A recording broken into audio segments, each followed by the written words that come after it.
If you are a content creator,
I forgot to.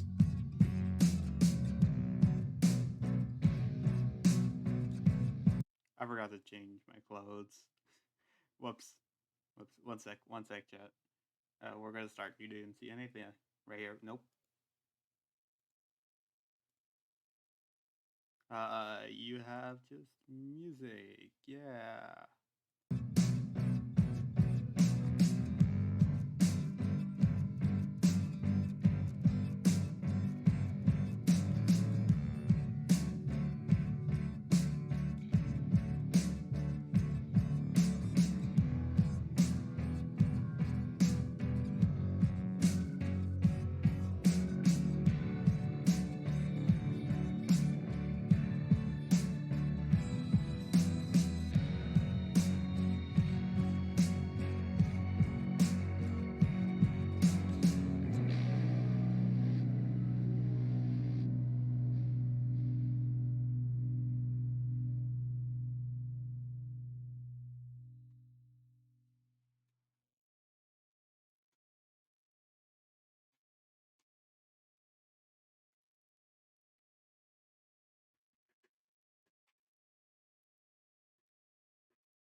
Hey. Yep. Hi guys. Oh, welcome to chat. Um,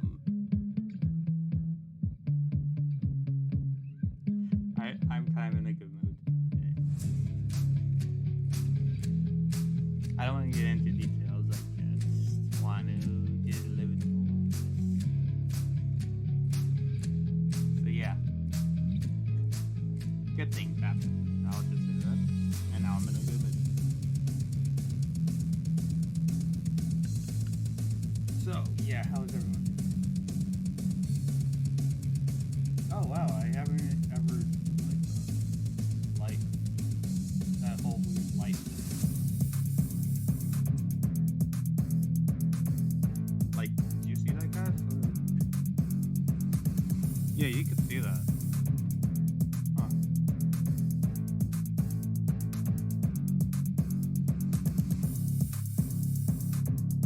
Yeah, that's like direct sunlight right now. Oh. Like a beam right now. Huh. It's actually kind of interesting how you definitely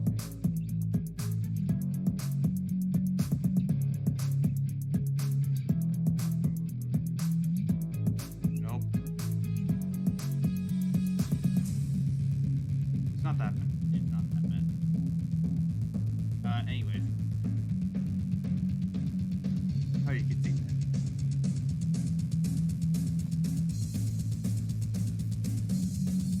Just had to make sure there was no accent on that.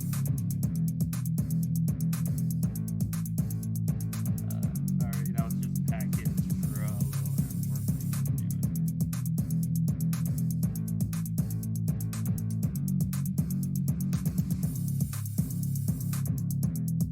Speaking of which, okay. Yeah, okay. Okay, I'm gonna have some music play at some point, but yeah, for now, yeah. I so yeah, okay. I'm also thinking about the hindsight of it, like the however part of it. Um, so when I moved that, I noticed that I have a gift card, and then I remembered about like when people showed their credit cards on the internet, which is definitely don't do that. Don't do that. It is terrible. You don't people who do that are trying to flex they have it. Don't don't or at least censor your everything. But yeah, I wonder if like okay, so I'm wondering if anyone would accidentally like show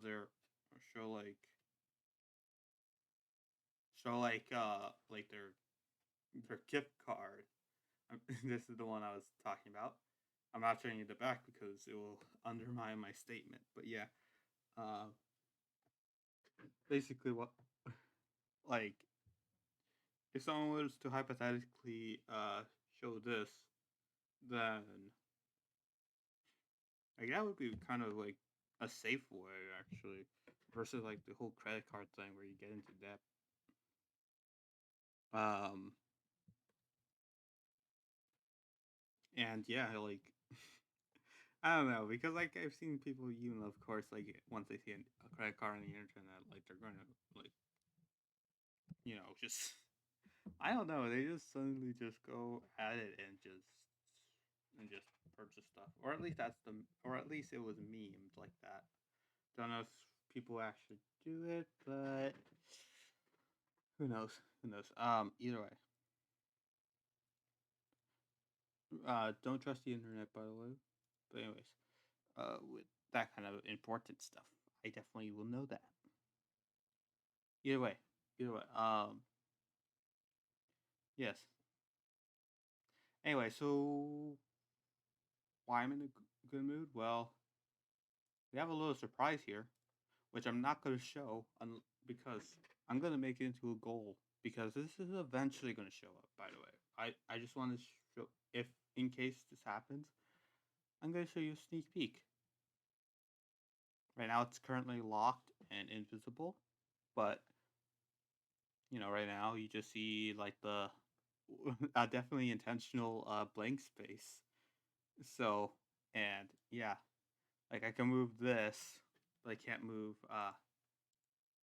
like I can't even click on it actually. Yep. Yep, well, I mean I could select it from here. You can't tell, but yeah, I selected it and then it just suddenly goes into this. So yeah, for now, I'll I'll show you that surprise if we get 2 followers. 2 followers and I'm gonna show the surprise. Okay. But for now we're gonna just have a regular stream, just chatting. I'm gonna put on the music. But yeah.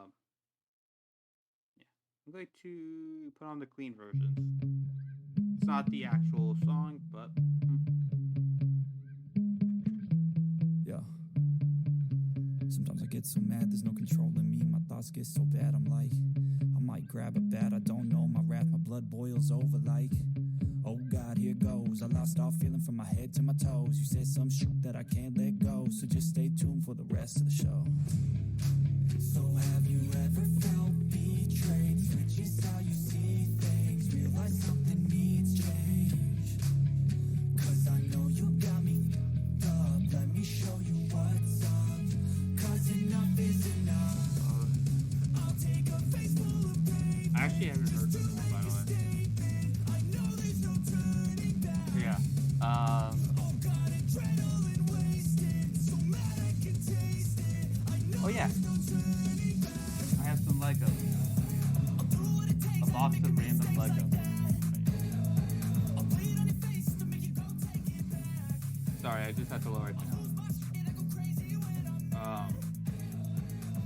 Okay. I don't know how loud it is for you guys. I'm muting it for myself. I have a box of Legos over there. Just random Legos, no brand or anything. Aside from Lego, of course. And yeah, maybe I might play around with some Legos. I don't know. I never had like random before, really. I've only had like the ones that are like specifically like, oh yeah, you go. Lego, that's Lego classic. Those are completely random, okay? And I do like you don't it's out of focus, but like it's out of frame and all the way there, but I actually do have a little some more like my other Legos in that I could also use if I run out. That so yeah. I'm just listening to myself. Tell me if the music's too loud, by the way. Like versus my voice. Hear me talking. Wait, let me go a bit closer. Ba ba ba ba ba ba. Ba ba ba. Okay. Okay, so the thing is muted. So this is my normal voice right now. Okay. So and also, unlike my brother, I use this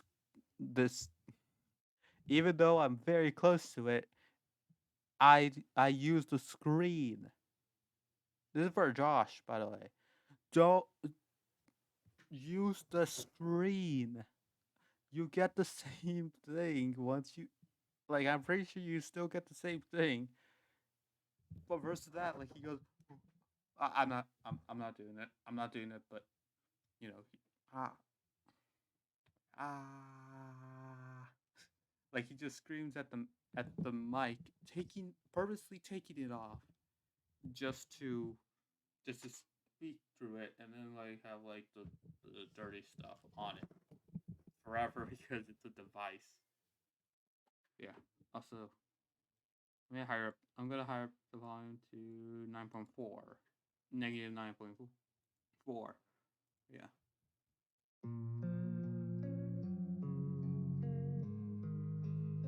Anyways, I'm gonna actually get those Legos. I don't really know what Listen comes to next. I'm just doing my best, even though I'm so stressed out. Everything just feels like a test that I fail, so depressed when I can't seem to get out. But something deep inside won't let me quit. I swear that I'm inspired by you. Don't know how many are. Tell me that I can and I won't. That's what guides me the most. I'll do what I Yeah, I'm not listening to it. 'Cause I'm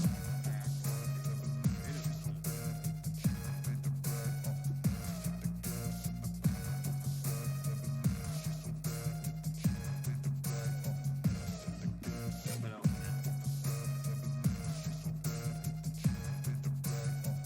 unboxing. Sorry. I'm gonna stop it there. Right. But yeah, unboxing. Hopefully I don't make a mess.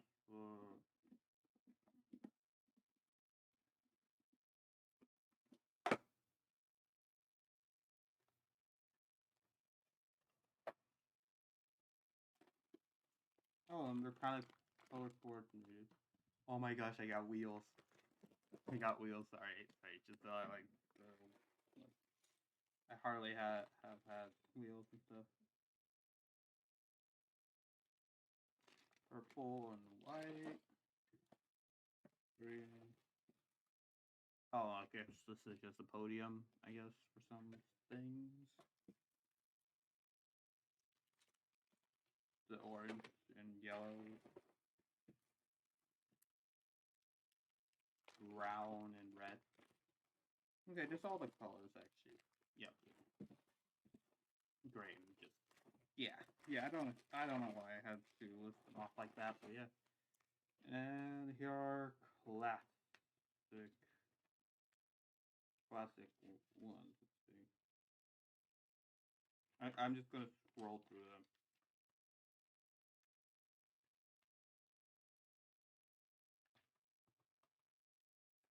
All right, yeah. Where's the stopper?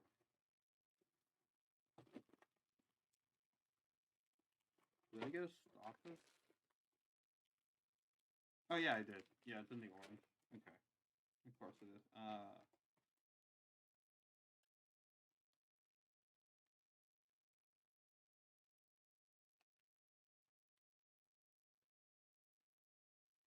And apparently this is what I have.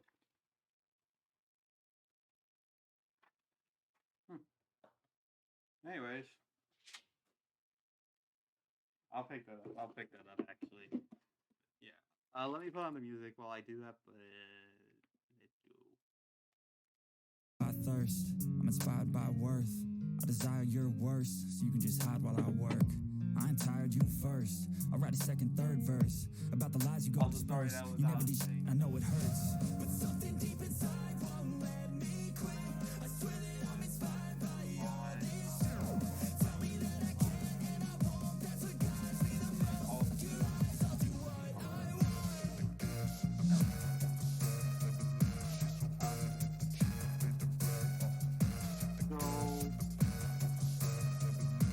So,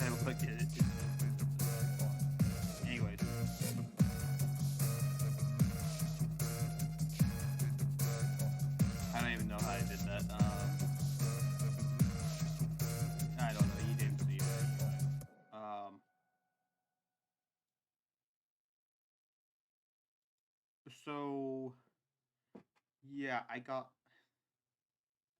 I got Legos. Should actually go. Let's actually clear the table. I'm going to play this. Oh, this is what we listened to earlier, just without like wearing. Not too bad.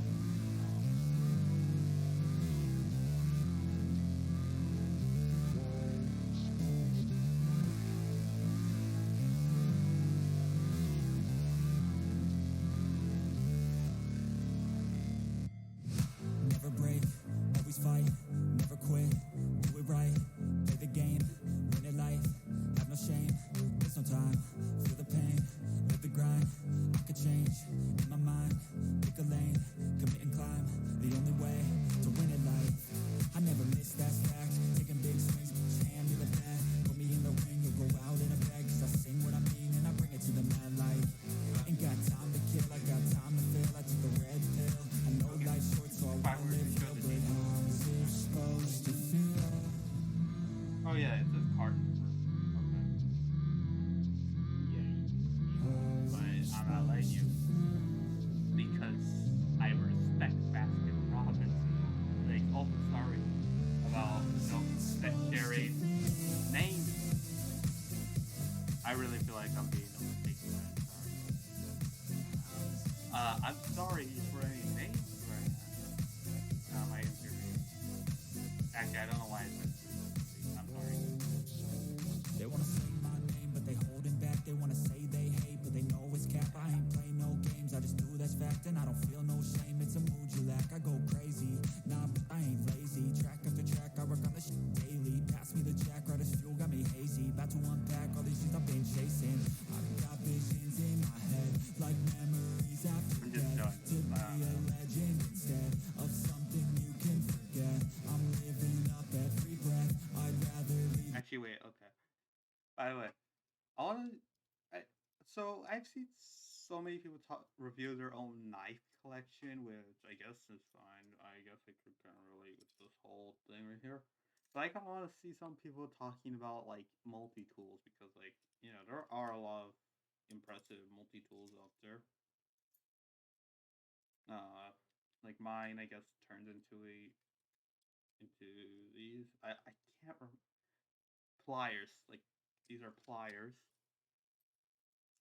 And then, like, this side is loose because, like, a lot of screws are loose. This one's fine. This one's fine. It has, like, all the things intact. But,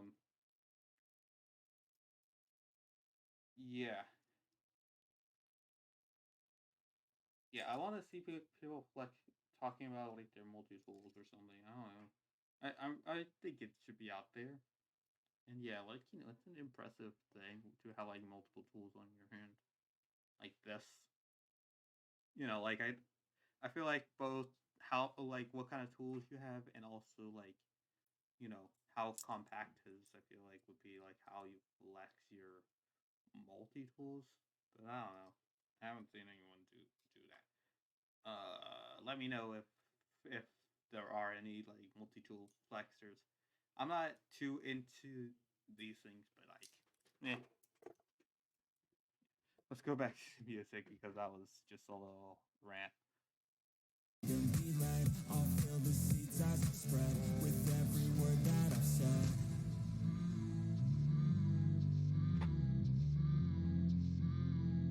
How's it supposed to feel?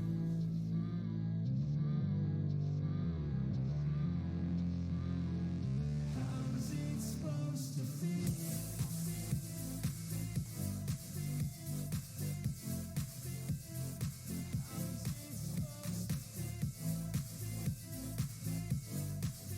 Sorry, I just remembered something cringy. I don't think that just know I read verbally. When you get those ones like remembering cringe. So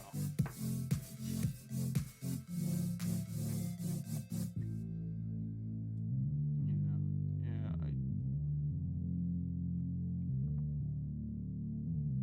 Well, I want to play till I let go. I really like the both. I like both the I like both the instrumental and also the lyric version of it. In fact, I believe that this the lyrics are clean, I believe actually. So I guess that's like already they're clean. So like I guess that's why like YouTube Studio didn't like give it a clean version because there's no clean. Like it's perfectly fine, I believe. I could be mistaken. Oh wait, Swear I forgot. I forgot the YouTube one is. Wait,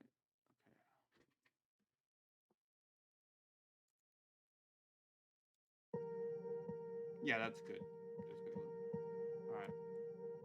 Swear I won't forget this. Why do I regret this? In my mind reckless, thoughts are feeling endless. Sitting up, I'm breathless, anxiety's infectious. I feel so defenseless, betrayed and embarrassed. I hate being open, I hate being broken. I feel like an ocean filled up with emotion. Anger ain't a potion, rub it on like lotion. I can feel it soaking, reopen, the scars have awoken.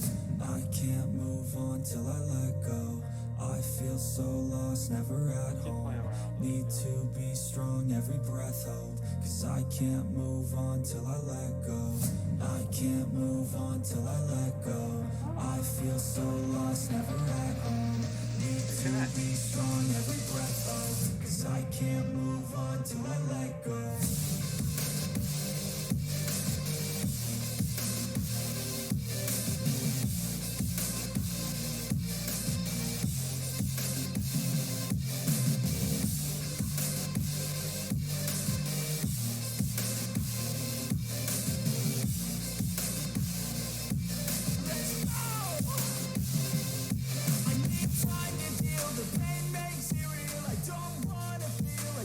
I just heard the audio. Anyway. Sorry. Okay. Yeah, I don't know. I find it a bit fascinating that I actually got wheels. Yeah, how wheel efficient they've been. I know these could be building vehicles and stuff. I don't know. I like the vehicles. Mainly in the I haven't made like full vehicles. I feel so lost, never at home. Need to be strong, every breath hold. Cause I can't move on till I let go.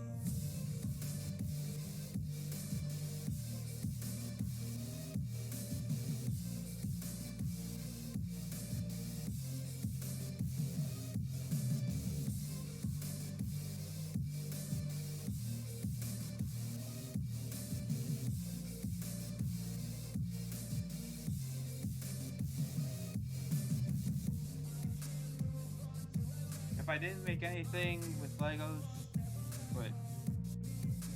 Actually, I'll wait for this to end. It's about to end.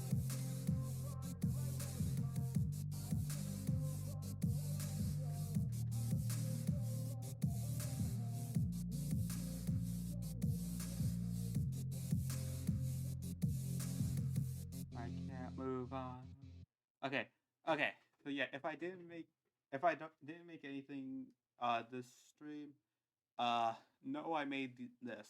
Look, okay, I made this by putting this and this other one and this together. Yep. If I didn't make anything, remember I made this. Okay. It's the simplest thing out there. Oh well.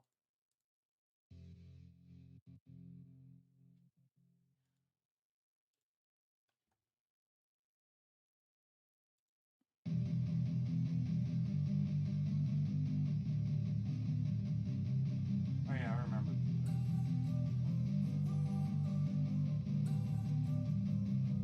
Don't wanna sleep in, cause I got something to prove. I gotta take what I hate and finally make a move. I think of you and all the shit you don't do. Well,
Sorry.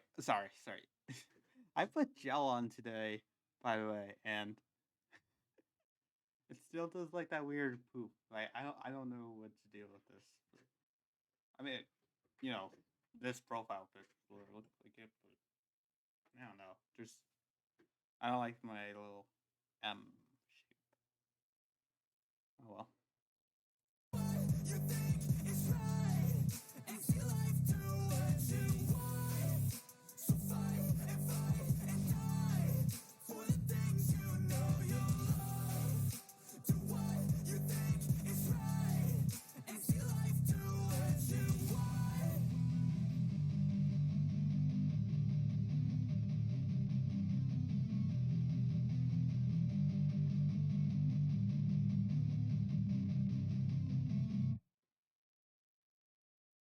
I don't ever slow up, no I don't take shit.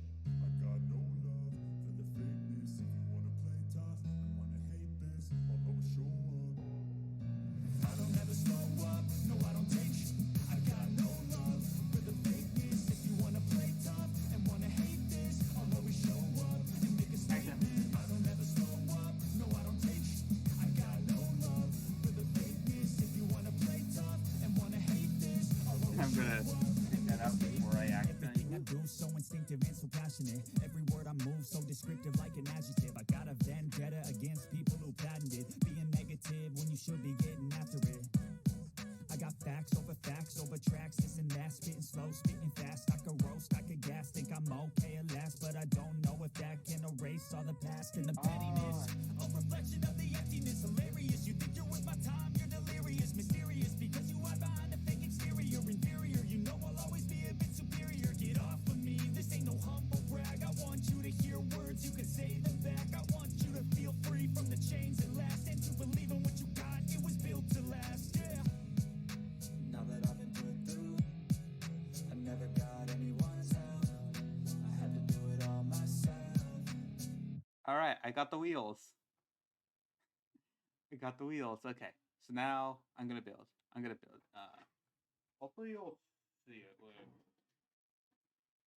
No, wait. Like here, hopefully.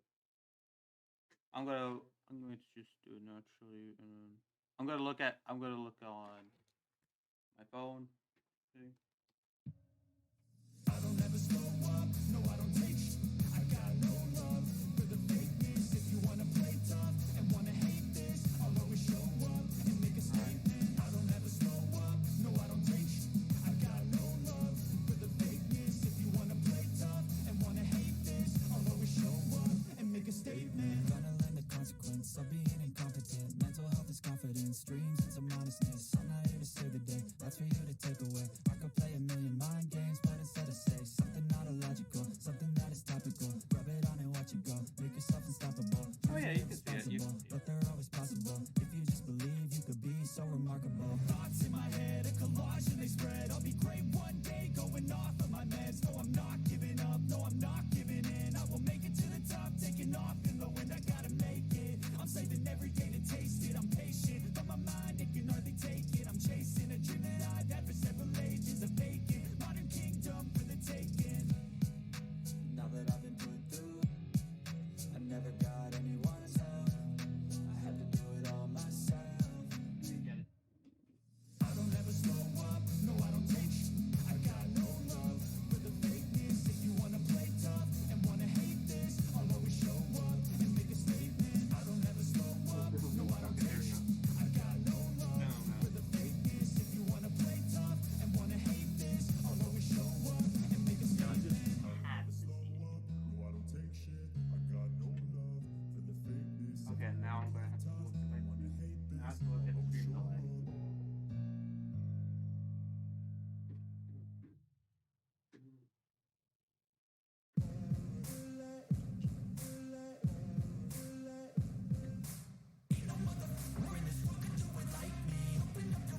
Oh, sheesh. Like, even the clean version sounds so aggressive.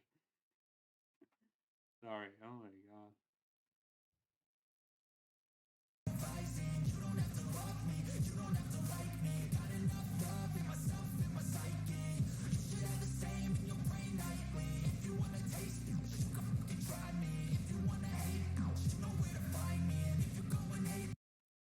Okay, should I actually play the clean first? Like, if you could tell the implications, like, oh my gosh, like,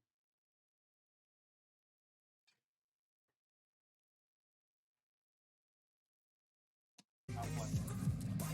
I'll be cruising in my lane fast, call it high speed. I've been working hard, yeah, I've been working nightly. If you think you'll win, ha, not likely. I be taking shots, yeah, cold-blooded, icy. Watching numbers grow is what I call sightseeing. In the front row, run it up when they hype me. The following grows, they know how to ignite me. Call me CEO, I've been running right, see. And I ain't playing games, I create my own lane, making pleasure out of pain, turning losses into gains, I'm the boss, I'm making change. I've been rocking this exchange, popping off and risking things, gonna make a name. I just wanna be famous, but I don't want that cheap fame. No, I'm not that vain. I just wanna be greatness. I just wanna be greatness. I just wanna be greatness. I just wanna be greatness. Ain't no motherfucker in this world can do it like me. Open up your eyes and insert a little vice in. You don't have to love me, you don't have to like me. Got enough love in myself, in my psyche. You should have the same in your brain nightly. If you wanna taste it, you can fucking try me. If you wanna hate, you know where to find me. And if you go and hate this, you can fucking bite me. Okay, I'm going off every chance I get. I don't really take a loss, well, I'll admit. That's why I'll make it to the top, yeah, I commit. And no, I'm never getting lost, I get after it. Investing in my own stock, cause it's faster than any crypto hits go, let me spend. Everything that you see is something I invent. And it's only a percent. I'm gonna take shots. If I miss all, forget it. I'll take a fat loss just to learn all that's in it. I'm taking snapshots, learning how to fall and get it. I'm getting back up, always stand tall, don't sweat it. I never back up, I don't miss a thing or regret it. I'm always learning, you could call me academic. I'm always working, never been apathetic. That energy is like a poison, needs some antiseptic. Let me show you what I made, actually. Sorry. Look what I made. I don't know, it's modern art. It's modern art, I guess. I made it, though. I made it. I don't know. Wait, let me move it to the center. And it fell apart. At least it's not like a Death Star or something like that. We are definitely too poor to get that. I've seen how much they cost, and oh my gosh, no wonder people are memeing about getting that for a girlfriend. Or at least that's the memes I kind of look at. Yeah, you're. Well, not all of them.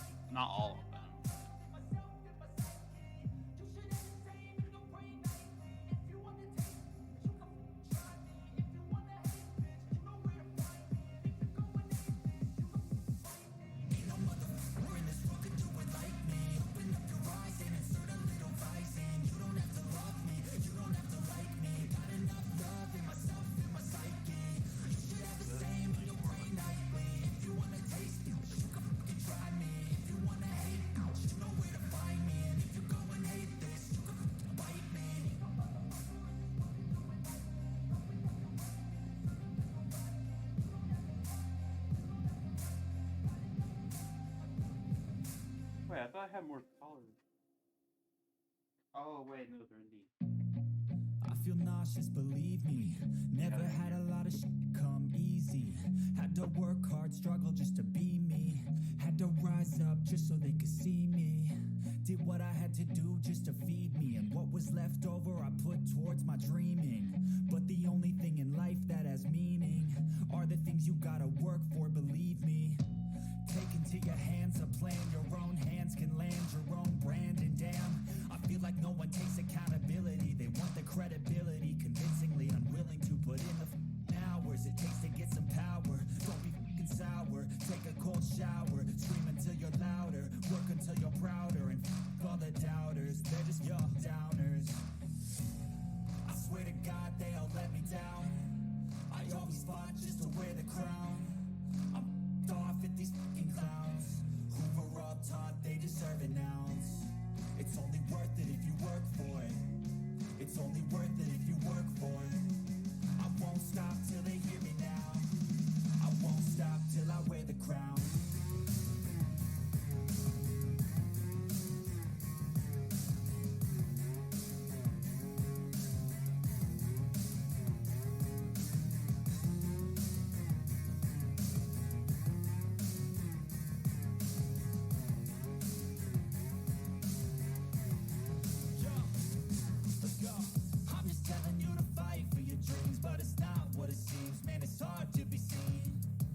when everybody wants to be king. Yeah, they all wanna ring, yeah, we all wanna be free. So show me what you got, what you bring, how you fight in the ring, how you take a fucking swing. Do you got heart, are you mean? Got some scars, got some needs, are you willing to go bleed? I swear to God they all let me down. I always fought just to wear the crown. I'm off at these fucking clowns who were all taught they deserve an ounce. It's only worth it if you work for it. It's only worth it if you work for it. I won't stop till they hear me now. I won't stop till I wear the crown. I swear to God they all let me down. I always fought just to wear the crown. I'm off at these fucking clowns who were all taught they deserve an ounce. It's only worth it if you work for it. It's only worth it if you work for it. I won't stop till they hear me now. I won't stop till I wear the crown.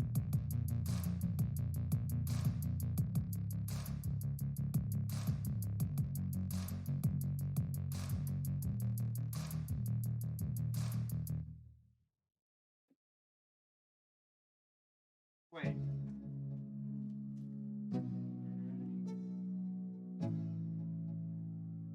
Let's go. Man. Yo, I'm like an addict, do I gotta have it. I ain't even playing, got a really bad habit. If it moves, gotta grab it, fuse like a magnet. Lose, won't have it till I'm doomed in a casket. I ain't playing, got a weird mind. If you work 8 hours, I'ma work 9. If the shoot tastes sour, you should taste mine. I'ma stay in power for a long time. Get up, nah, I ain't a quitter. Toss me the ball, I'm a really big hitter. Big picture, I'm a straight killer. Rising the song to the highest bidder. Oh, wait. Got juice, got gas, I'ma move fast. Uh-oh, it's getting... New tracks like who's that? It's getting warm, Come back right? better than last year, it's a new. Sorry, it's getting a little bit warm. We're gonna cut away from the Legos right now. We're going to do something else without the camera. Okay, so we're going on to here. Turn this off for now. Let's have it cool down. Okay, let's look at a little bit of YouTube then. In the meantime, like, oh wait, also wait, let me get the text. There we go.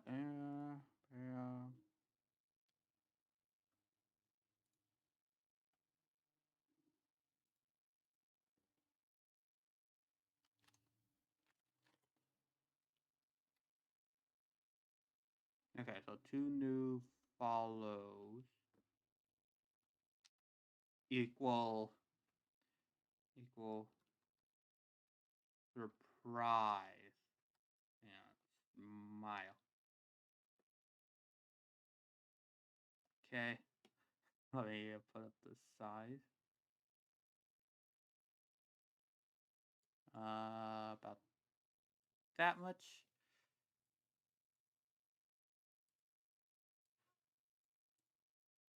Okay. So hopefully that will be okay. Anyways. Wait, let me hide my screen for a little bit. I just need to. I'm going to check out. Wait, let me just check. Okay. Yeah, I'm going to look over at the like the home tab. I don't know.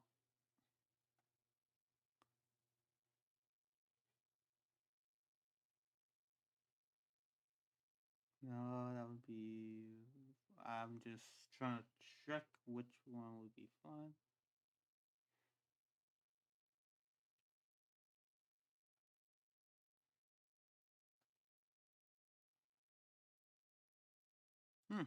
Wait, okay. Let's put up this. Japanese Spider-Man in No Way Home. Let's. Okay. Ah, great. Great. Okay, let me check audio. Okay. Wait, let me pause that. Okay, let's see. find Peter Parker.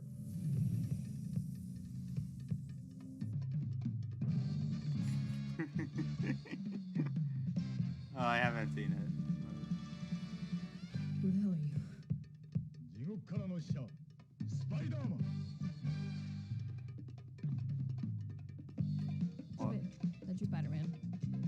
命が欲しかったらどけ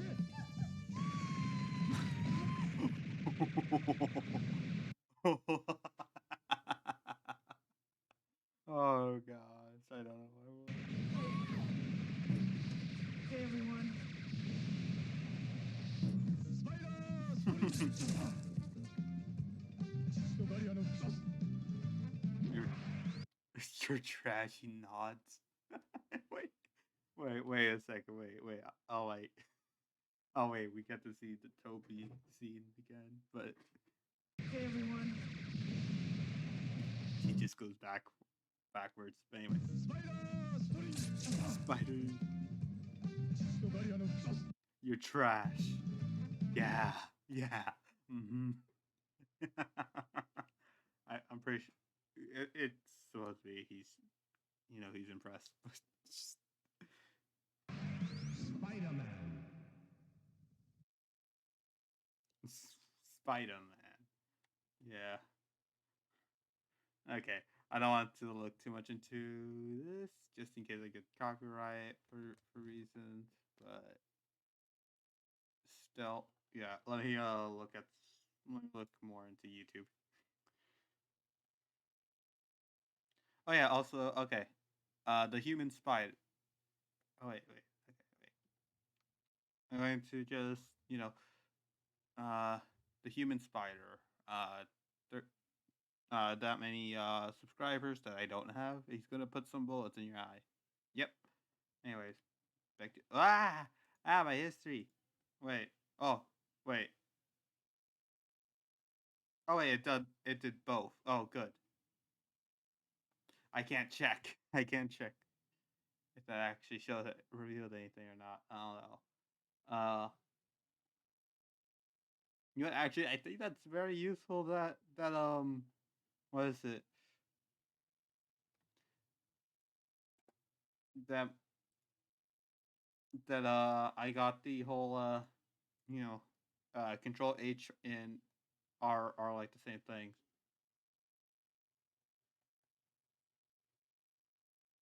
I'm going to go to game theory or a theory channel.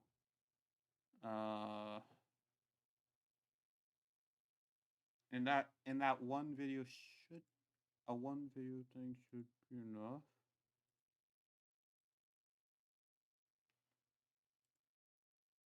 Trying to look for one that seems interesting. I already watched a whole bunch of these.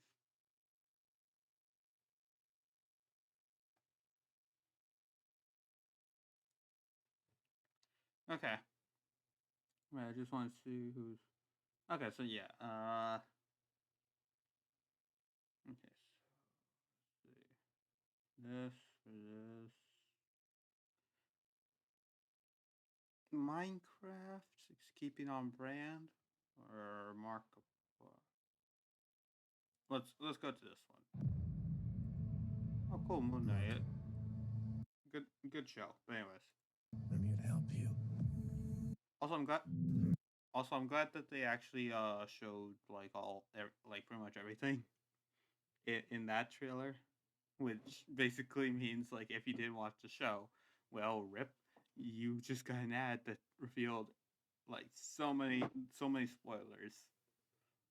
Like seriously, like how many people watched it? That ad just came out in a day. sorry. Well, like not a day. Like today's Friday and they post Wednesdays. But I'm pretty sure they did it on Thursday and well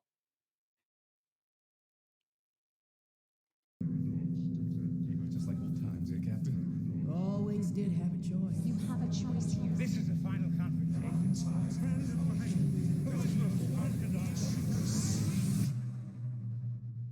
Do you even know who you are? I do, and soon they will too. Hello Internet. Welcome to Game Theory, the show that's officially decided that a multi-choice YouTube series is in fact a video game. That's right. Today we're talking about the wibbly-wobbly, timey-wimey story of In Space with Markiplier. The follow-up to Also, wait. Okay, sorry. I'm just gonna drink some water. Also, this is for copyright reasons. I'm not going to play the entire thing. It's going to be a reaction thing, even though I watched it. But why not give it commentary? I haven't given like verbal commentary on it. Just watched it. Had voices in my head, I guess. But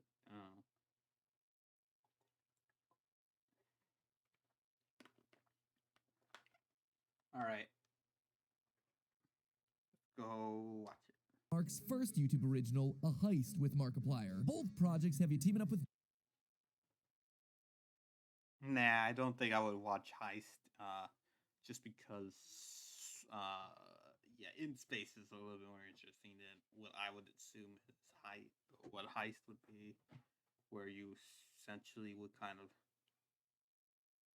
like, I don't know, like you would just like rob, I guess.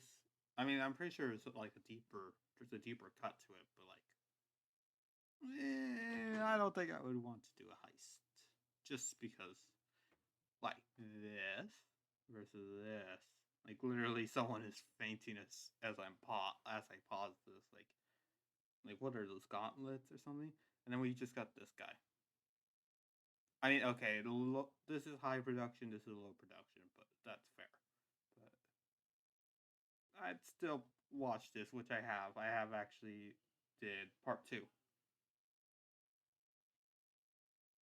Did I get an ending? I think I did get an ending, actually. Oh well. Still. Mark to navigate through a choose-your-own-adventure style quest. Of course, things don't go as planned, and the resulting chaos has you whip-panning your way through a sea of interesting places and people. You gotta separate your bones from your meat, otherwise you're gonna get chaos. I mean, the man has a great point there. You do have to separate the bones from the meat. And in outer space, things get even more interesting. Engines are looking good, Captain. Really, the supporting cast for this thing... Also, I remember... okay, so by the way, I chose the one that got me to first try, I believe. I got to the one where it shows about the Mac area, where he just becomes like like is fully in charge pretty much. And I even got the one where he actually... Also, by the way, spoilers. By the way, I'm watching it, but yeah, spoilers for part 2 and stuff. Yeah. What is it? Yeah, I I like how like he just like the editors made it so like they're cheering him on, and then later on he gets he gets all the credit and stuff or something, and then bam, it becomes a dystopia. Blah blah blah blah. I'm talking bop. is out of this world. A chef's kiss. Mwah, 10 out of 10. Speaking of things... Yep, he has a narcissism, but I mean, like, that's just a joking way, I think.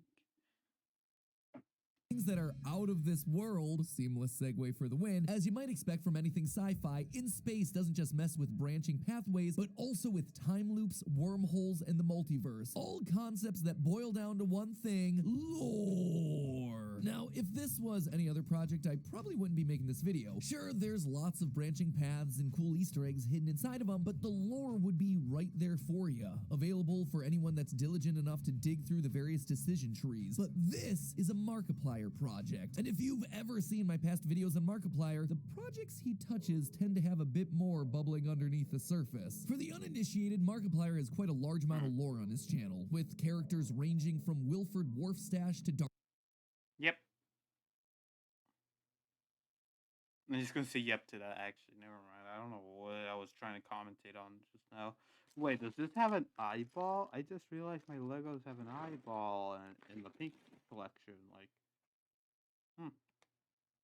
oh yeah, it makes sense. It's pink, white, purple. Okay.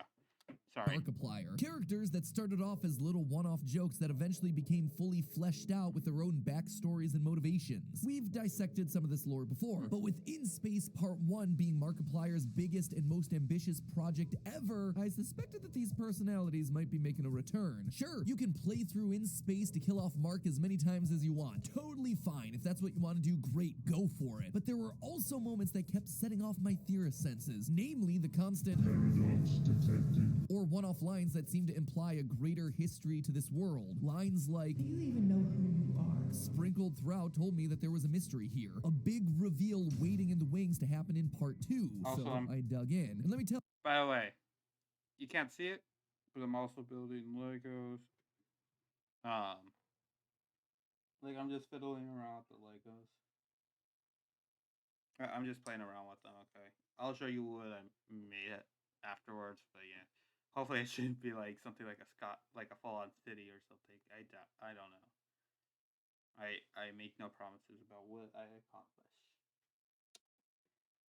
tell ya, there is a lot hidden here. Buckle up, theorists, because I'm about to launch your brains into the stratosphere. I think I've figured out what the main climax of In Space with Markiplier Part 2 is gonna be, and despite all the hints that Mark's been throwing out, I don't think it's what you'd expect. Also, before I get too deep into this, I'm sure some of you are thinking that I've cheated, that I'm gonna spoil the ending because I was in the show. The truth is, I wouldn't be making this video if I did know the ending. Mark is a good friend, and he's worked really hard on this project. I wouldn't want to ruin the surprise that he has for his audience. When working on the show, I never saw the whole thing. I was only exposed to the parts that I was in. TLDR here, I don't want to act as the Tom Holland of this MCU, Markiplier Connected Universe. This is being treated like any other video that we do. We're dissecting clues that are presented within the videos that we have at our disposal, and that's it. We're not pulling from any extra insider information. So in my initial playthrough of In Space on GT Live, I pointed out that we needed to be wary of Celsi, the head of Cryo played by Pamela Horton. All right, so Pam, always important to note with these episodes, as we've done in a previous theory, Pam tends to be the same character in different settings. You see, Pam's most notable character to date has been Celine from Who Killed Markiplier, a 4-part murder mystery released back in 2017 about a friendly poker night that goes south. And when it comes to Markiplier lore, this series really is the foundation for his MCU, as it provides us the backstories for pivotal recurring characters. In it, a pompous jerk named Actor Mark dies. Yep, that is officially what he's known as in the canon. And the Very creative. I know this is YouTube and stuff, but like, very creative. Yeah, it's very creative. But anyways, wait. Sorry, I'm just still playing around the Lego, so yeah. primary suspects include his childhood friend Damien the mayor, I know I'm supposed to be a leader in the scenario, but I can't help but feel lost. Damien's sister and Mark's ex-wife, the mystical Celine, Something tells me this seemingly significant event is actually a footnote in a much larger mystery unfolding in our midst. and the wacky, mustache-twirling, gun-toting colonel. Life needs a bit of madness, eh, chap? It turns out Actor Mark's death was all part of a greater plan. Thanks to some magic within the mansion, Actor Mark is able to take over Damien's body, while Damien and Celine both take over your body, which gives rise to Mark's most infamous character, the red and blue filtered Darkiplier. Meanwhile, seeing his friends die and come back to life takes a bit of a toll on the old colonel, which causes him to go mad. All these characters then recur throughout Markiplier's other narrative videos. When Darkiplier suddenly shows up in an ending of A Date with Markiplier, we know that he's connected to Damien and Celine thanks to the same red-blue filter and the recurring theme of choice. I won't force this on you. You have a choice here. I'm tired of giving people a choice. And the Colonel's story continues in Wilford Mother-Loving Wharf Stash, where we see the detective from Who Killed Markiplier hunting down the now deranged Colonel, Huh. Oh, sorry. Just, yeah. Kind of, it's always kind of weird rehearing it, by the way. Like, again, I watched this, but yeah, I don't know.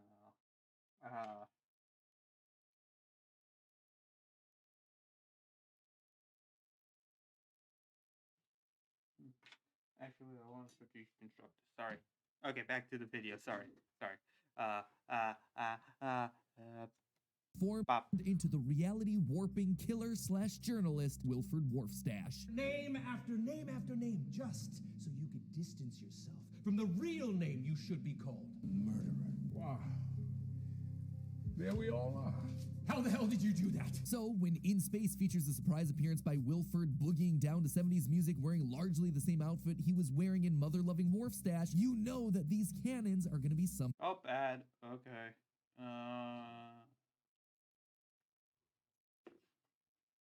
One sec.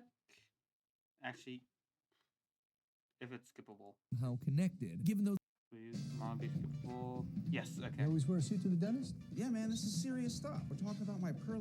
There we go. connections, I Okay, did sorry. some digging on Pam's new character, Celsi. Just before the release of In Space Part 1, Mark posted some photos to Instagram showing the credentials for various crew members aboard the ship. Bert, Gunther, and of course, Celsi. But did you notice anything different about Celsi's card? All of them have their faces scratched out, but Celsi's, instead of the typical black, is scratched out in white, with a very distinctive blue and red accent. A motif that's been used time and time again whenever Darkiplier is kicking around. You also very obviously have a name connection. Celsi, Celine, very similar. So could these two actually be the same character? Could Celsi in this new series actually be the seer Celine from Who Killed Markiplier? The answer is, surprisingly, no. Mark has definitely put some parallels in there, but I couldn't find a linchpin to say that the two were definitely one and the same. So why put in a red herring? What? What? Hi, Josh. Hi, Josh. Also, that no one can see you.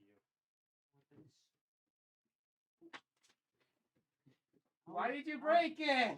This is bad too. Why? Sorry, this is mine, but this is mine, by the way, Nat. Okay. I'll find it. Just keep it still. Leave it there. I wanted to see what it was. Well, you ruined it now.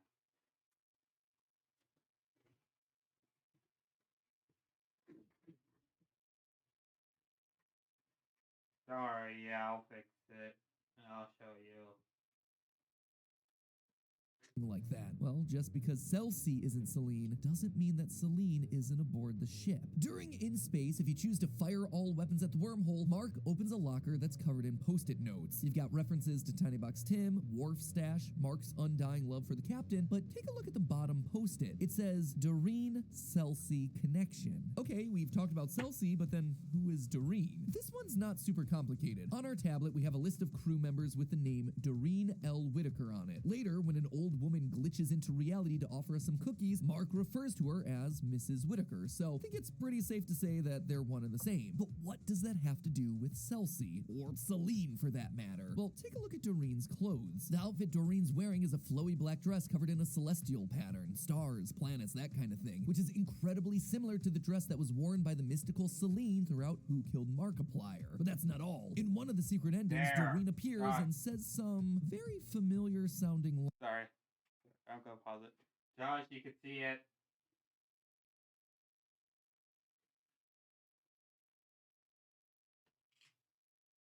Or or maybe you don't. Oh well. Sorry. Lines. Sorry. That's your choice. You always did have a choice. I won't force this on you.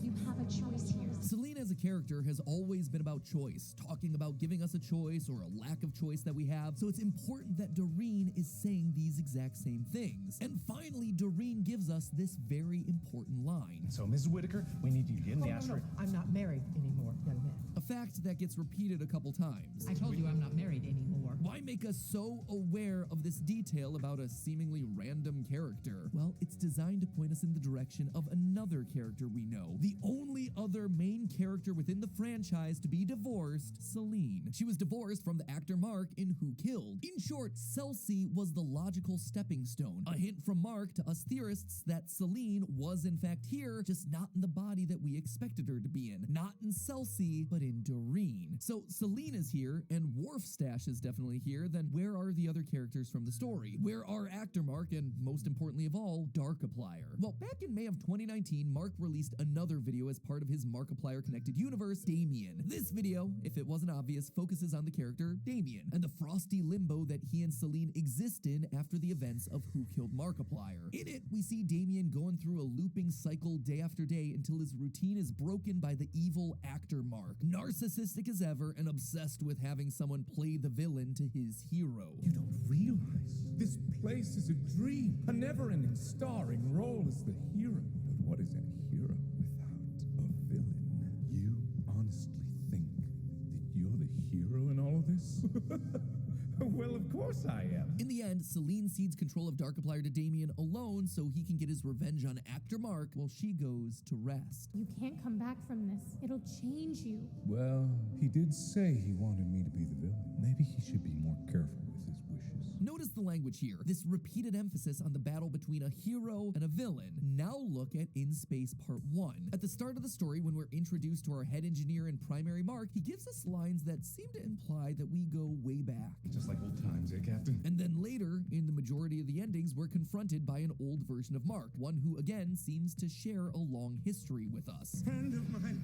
Oh, close confidant. I missed our exchanges of conversation. One who apparently has something to apologize for. I'm sorry about a lot of things. And someone who's been waiting a long time to try and stop our apparently evil plans. I can't let you win. This is the final confrontation. Good versus evil. The hero versus the villain. When he succeeds, he tells us that it's time to move on. It's all in the past. Because I beat you. It's weird. None of this seems to fit. Like, I know that we screwed up the multiverse via our choices as the captain, but it doesn't seem like this is the way that this character would respond. It seems like he's commenting on things that are outside of the story that we were presented. And he is. The thing is, we've seen one character say all of these lines before, repeat all of these same ideas. Friend of mine. Oh, close confidant. Oh, my friend. It's all in the past. But that's all in the past. Good versus evil. The hero versus the villain. But what is a hero without a villain?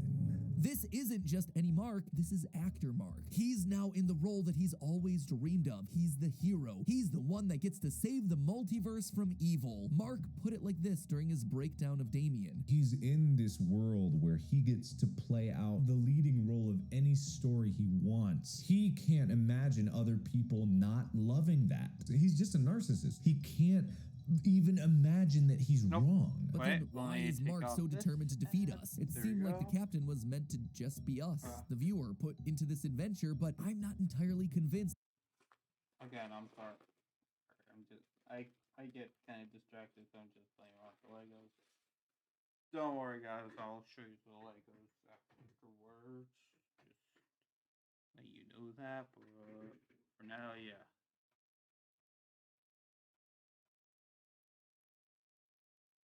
That's the case. Even Doreen has us questioning our identity. Can't say I'm surprised. You always were stubborn. Do you even know who you are? Do you feel like you've been here before? Or is this just history repeating itself?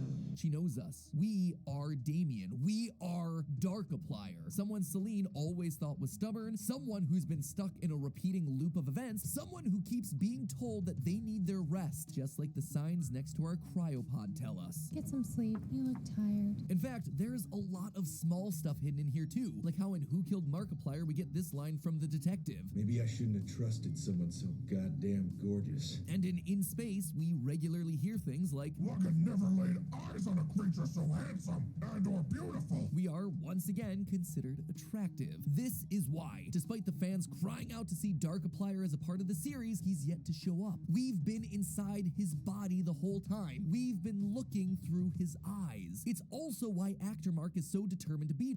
Sorry, the background is kind of like something too long. I'm gonna ignore it. It's not in here.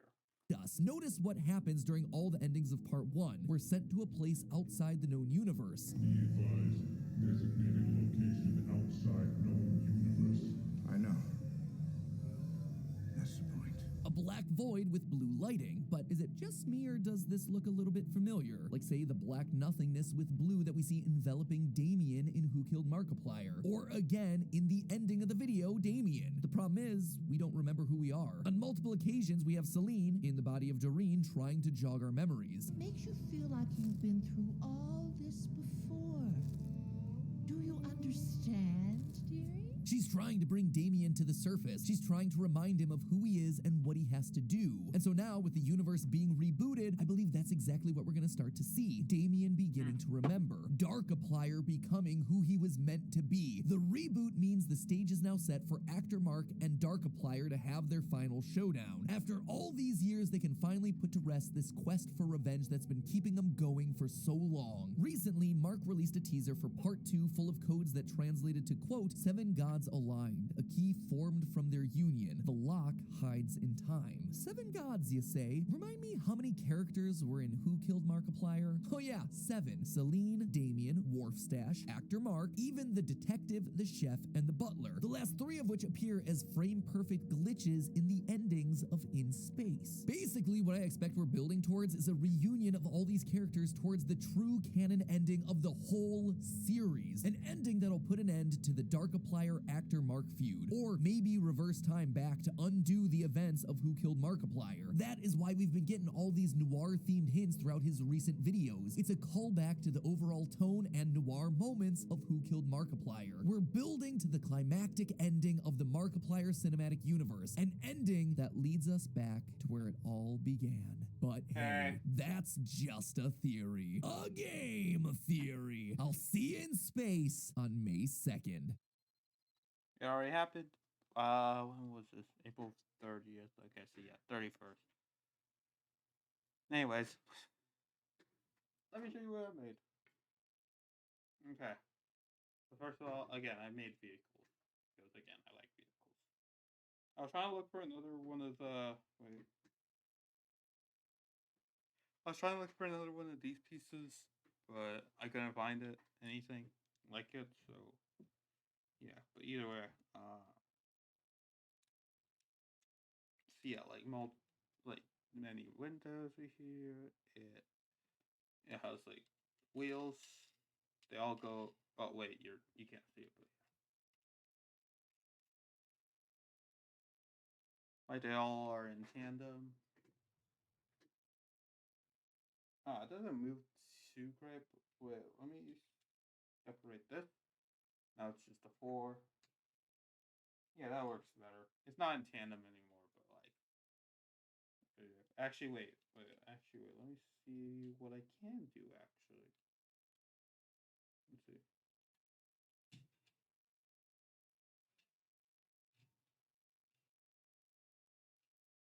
Well, I mean, it just stops, but eh.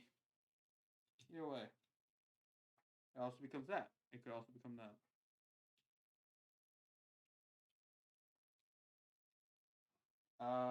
I guess I also made this little thingy right here. I think I made this I think I made this showing, but if I didn't, yeah, here it is. It's supposed to be like a tractor-like thing. I might actually.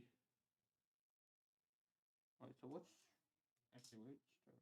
Okay, so it's leaning this way. So this is kind of in the front. Wait, let's see.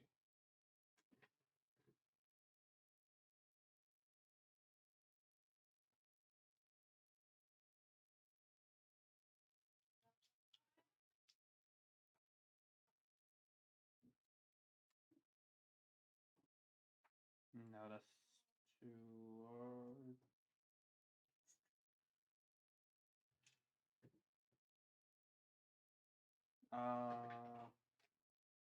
Oh wait, I think I saw a good piece in here.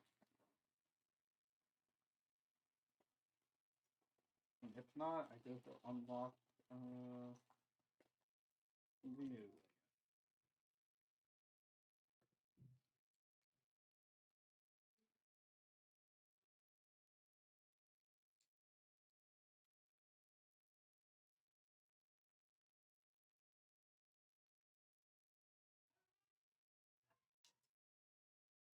Okay, so now it's equal, by the way. Okay, so now it's equal. I'm going to put some tractor bits on it, I guess. Let's give it some green. Let's give it some green. Let me put on some music, I guess.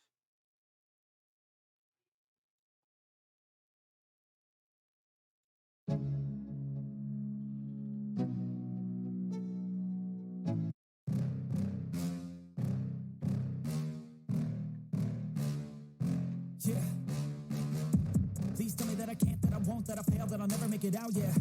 Please tell me all the bad, never good. Fill my head full of every single doubt, yeah. Please say any negative thoughts. I pop off when I hear people say I cannot. I get off to the thought of proving everyone wrong. I won't stop to the top, so you better back off and get lost. I'ma stay loud, stay proud. Never running out, never heading south. I'll be spreading out, call it word of mouth. Can't put me down, I'll be getting loud. You can have it douse, know what I'm about. Have your cloud, it be raining now. I keep making sound, go another round. I'm legend bound, can't stop me now. You don't wanna fuck with me. A slow burn like a disease. Just tell me that I can and I'll show you things that you couldn't believe. Just tell me that I can. Just tell me that I can. Just tell me that I can. Just tell me that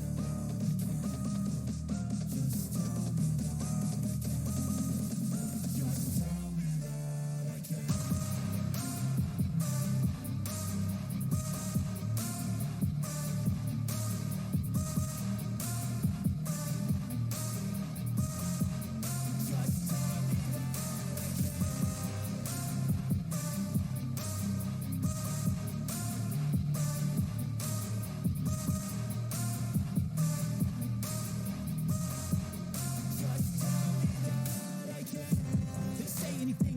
Cause I just wanna hear it out your mouth, yeah.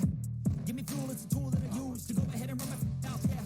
I take shots, I take loss, I make shots, I miss lots. That's how you get big box, you get yachts, you swing lots and pop off a big shot.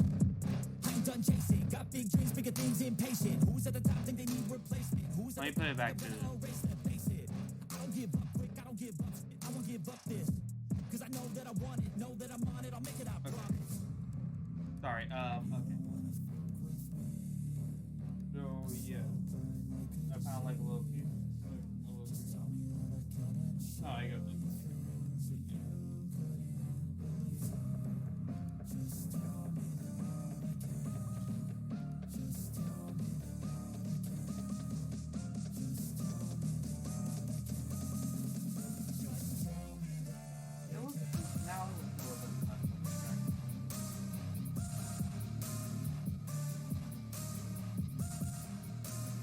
Okay. I mean, like, you can track your skill with I mean, this is the most... By the way, this is the most car-like vehicle that I have ever made, really. Like, I'm actually impressed about what I just made, actually.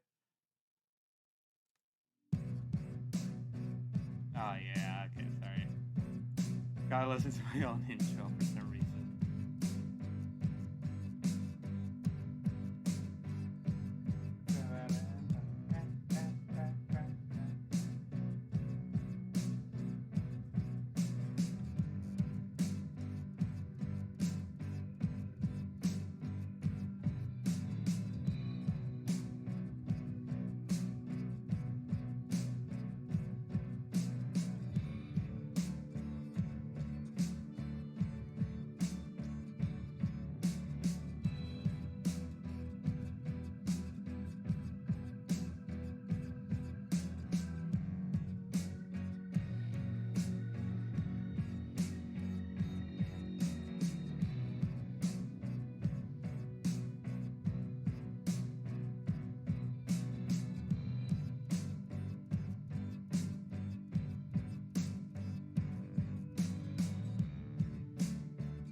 Guys, wait. I found another piece like it. Found another piece like this.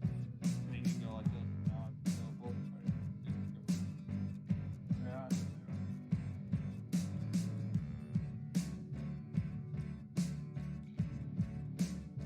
Now how I do this.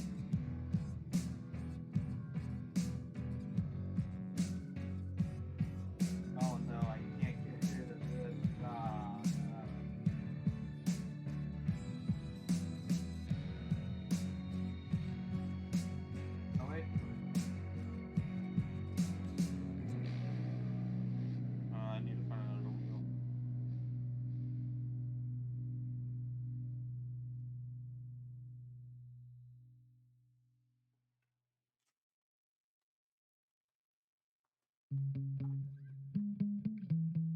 Okay, it actually shows up.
Oh, that's an interesting piece.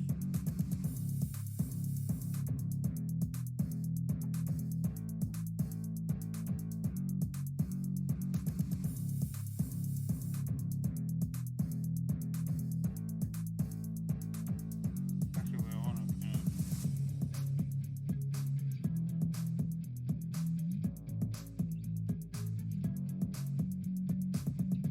Okay, wait. Let me get a text back on.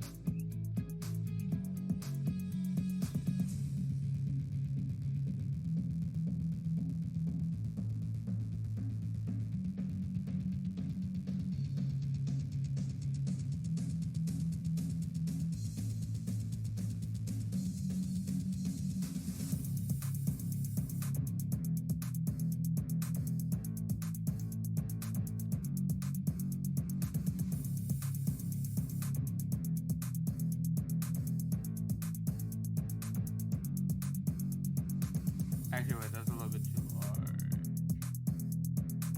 Girl.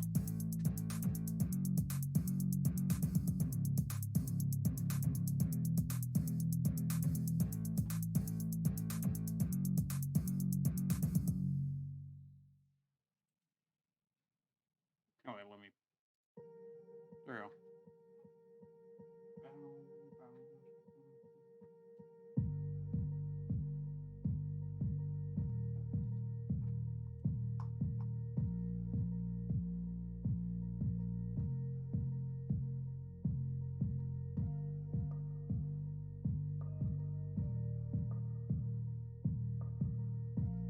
No, darn it.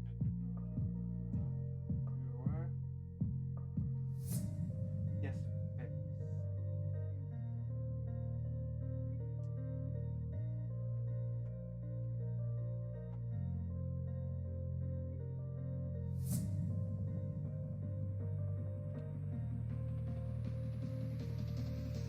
Okay, it has a better spot.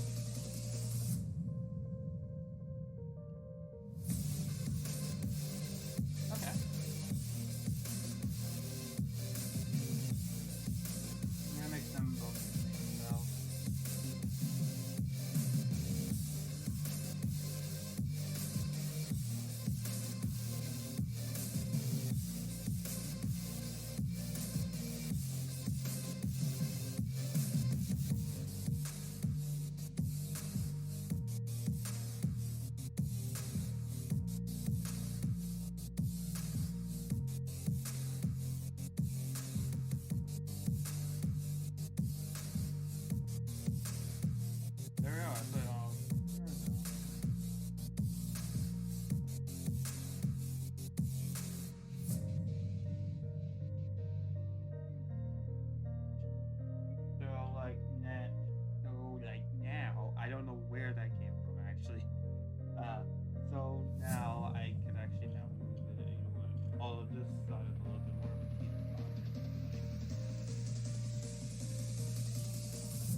kind of scared me, by the way. So,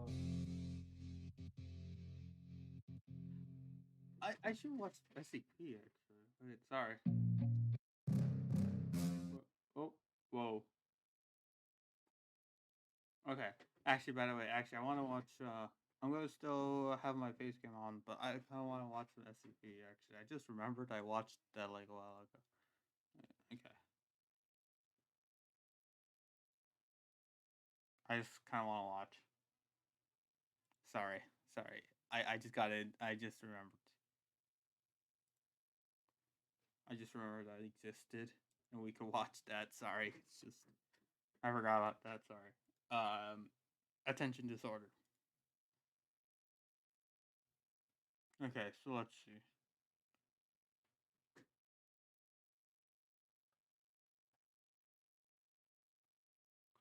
Okay, so there should be plenty of random ones. Just see.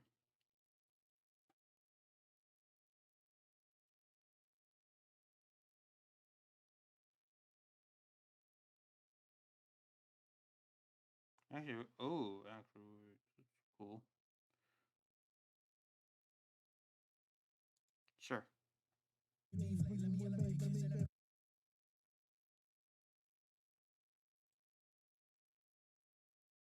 Okay, so let's watch. Let's watch. Okay. Also, I guess like keeping it at like this small thing, like I guess seems fine. No te sabes la letra. If our time with the SCP Foundation. Oh, cool! It actually gave it like subtitles, so now we could actually read. Has taught us anything, it's that books are evil and not to be trusted. This is why right now you're doing the right thing and watching some nice, wholesome YouTube videos, rather than potentially exposing your delicate mind to the devilry of the written word. Think we're over-exaggerating here? That's how they get you. Sure, you could pick up a book right now and give it a read, but what if it was SCP-592, the Inaccurate History book, where just reading beyond a certain point will drive you mad and start to inflict potentially deadly wounds caused by a nightmarish retroactively altered past. Oh, that's what it does. Okay. I did not know that because I was going to watch that, but I think I got too sleepy, which is funny, because haha, horror just got me numb. Well, thing like this happened. Remember, it's in this kind of format of like some people who are hardly people. So. Or what if you decided you wanted to read some slightly more niche historical subjects and picked up a vintage copy of A Chronicle of the Devas, not knowing that this is also an incomplete chronicle, classified as SCP-140. You get a paper cut on one of those aging yellow pages and boom, you're suddenly forced into slavery in a Davite labor camp. Maybe that rightly scared you off of history. You want to do something a little more scientific, so you grab a copy of SCP-1025, the Encyclopedia of Common Diseases. Next thing you know, agents of the CDC are surrounding you, wearing hazmat suits and setting up a secure quarantine tent because they think you have a rare strain of super mega Ebola. Not even some nice escapist fantasy is safe. You pick up a copy of SCP-1230, A Hero is Born, to have a magical fantasy adventure in your dreams. But then when you wake up, you've lost all your lust for life because it just can't measure up to the fantasy. And don't even get us started on SCP-3512, an anomalous book of pickup artist tips called The More You Know, A Pickup Artist's Guide. Sure, it may have a foreword by Snoop Dogg himself, and it may be less dangerous to read than the other books here, but considering it's ultimately a book of fifthist rituals designed to help you mind control women for romantic purposes, you're probably a horrible person if you want a copy. Yeah, I watched this one. Yeah, that was strange to watch on my birthday, but I don't know. So we're all on the same page now. Books are evil. They're best to be avoided at all costs. And what is a catalog or magazine? Also got it. Yep. Got it. I won't read the book. Thank you. Nah, yeah, reading is alright. not saying it's. Well, I mean, yeah, I but guess a it could very be moderately good, but I didn't mean to press that. It's moderately good, but you know, this is from an opinionistic thing. I know that it shouldn't be good to read. But who am I to say? I'm literally traveling into some like I'm watching a CPU explain video while also playing around with Legos. Which yeah. thin book, right? So they're evil light. You cannot trust them under any circumstances. That's why when Professor Snyder got a strange new magazine delivered directly into his mailbox, it didn't take long for him to smell a rat and take it down to his local SCP Foundation containment site for some preliminary tests. The magazine's cover read, "The official SCP sales catalog." Already this was weird enough. The SCP Foundation doesn't produce any kind of sales catalog. That's more Marshall Carter and Dark's modus operandi. But this catalog had Dr. Jack. Wait, what? Already this was weird enough. The SCP Foundation doesn't produce any kind of sales catalog. That's more Marshall Carter and Dark's modus operandi. What? What? I replayed it, but what does it mean?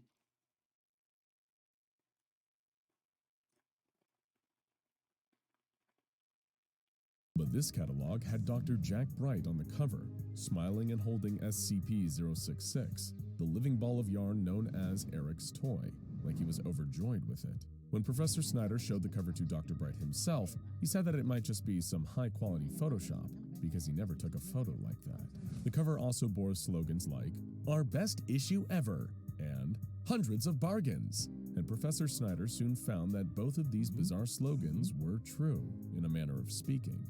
The inside of the catalog contained comprehensive records of almost every SCP recorded on the database, complete with photos and descriptions. Though rather than the sterile scientific depictions typical of an SCP Foundation document, these descriptions were written like peppy sales copy, aimed at selling off the products in question. Mortified by the potential security breach he was holding, Professor Snyder decided to take a look through the catalog and assess the damage, flicking between the pages, both dazzled and terrified by just how deep this thing went. Item 063, the world's greatest toothbrush. Don't let the typo fool you. This toothbrush is out of this world. No toothpaste needed. Just gently scrub your teeth and like magic, all that nasty plaque is completely obliterated. And for those Whoa! No way! Those ground-in countertop stains, look no further than the world's greatest toothbrush, available in blue, pink, and green. SCP-063, of course, being a toothbrush Whoa! capable of completely expunging matter from existence with its anomalous bristles. Item 123 contained miniature black hole. Back in stock after so many requests, this black hole is guaranteed to spaghettify anything you throw at it. Great for science projects and parties. And what's a better way to say I love you than with the gift of a contained miniature black hole? Order now while supplies last. Warning, contains small parts. It goes without saying why ever giving the public access to a dangerous and unstable contained black hole would be a disaster of a truly cosmic magnitude. Item 244 Ice Fog Jar. Why waste electric bill money on expensive refrigerators? This jar will turn an enclosed space of any size into your own private meat locker. Freeze whatever you want. Just pop off the lid and watch it go. Oh boy. Engaging with SCP-244 is an extremely risky business. Once the fog from the jar has reduced the ambient temperature of the room significantly, it runs the risk of bringing in SCP-244-2, a deadly gaseous entity that can kill people with an Uh-oh, an ad. instant flash freezing effect.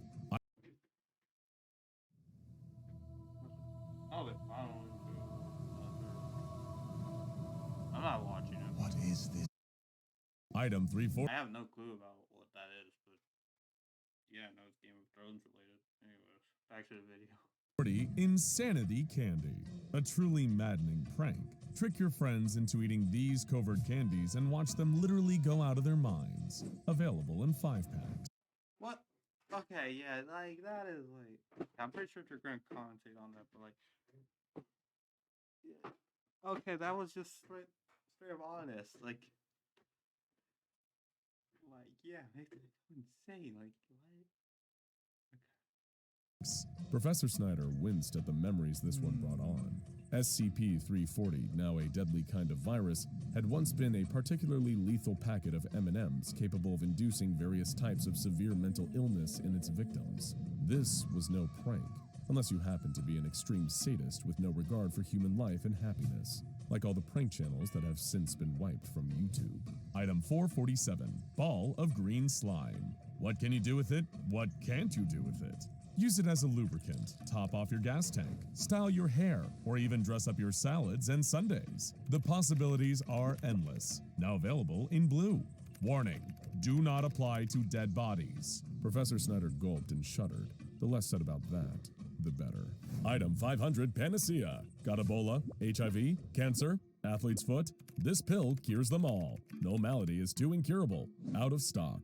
This one was equal parts relieving and surprising. Relieving because at least this particularly rare and powerful item was out of stock, and when it was in stock demanded a 6-figure payment per pill. Surprised by the fact anyone outside of the Foundation knew about the Panacea and wasn't bashing down their doors to get it. Item 551, Impossible Puzzle. Throw out your Rubik's Cube and put down that crossword. This is the puzzle to end all puzzles. No one in history has ever completed it. Can you? Hours of fun! This mind-shattering jigsaw puzzle was an incredibly dangerous thing to market as a mere toy, especially considering some of its victims lost their minds while attempting to solve it. But Professor Snyder could only brace himself, turning page after page, because things were about to get a whole lot worse in the official SCP sales catalog. Item 173, the Sculpture. Spice up your living room with this unique decoration. The ultimate conversation piece that you will literally never want to stop looking at. Sorry. The box is underneath me, but yeah. Will draw the eye of all of your most distinguished guests. Item 035, the Possessive Mask. For those with a theatrical spirit, this mask is a perfect way to hide that ugly mug while also putting some fascinating new ideas in your head. This mask really speaks to you, and you'll find that after wearing it for a while, you'll lose a lot of weight too. Item 1981, Ronald Reagan. You'll lose a lot of weight. Okay, that's what you call it. Okay. Cut up while talking. Are you a big fan of analog horror and one of the few people who still own a working VCR? Do you have a real disdain for the late ex-president Ronald Reagan? Then you'll love this classic taping of one of his iconic speeches. No spoilers. Oh, I'm just so incredibly epic. No one can compare. Oh, really? Or are you? Item 5000, the Suit. Are you looking for the latest word in anomalous fashion that can be ostentatious or very, very discreet?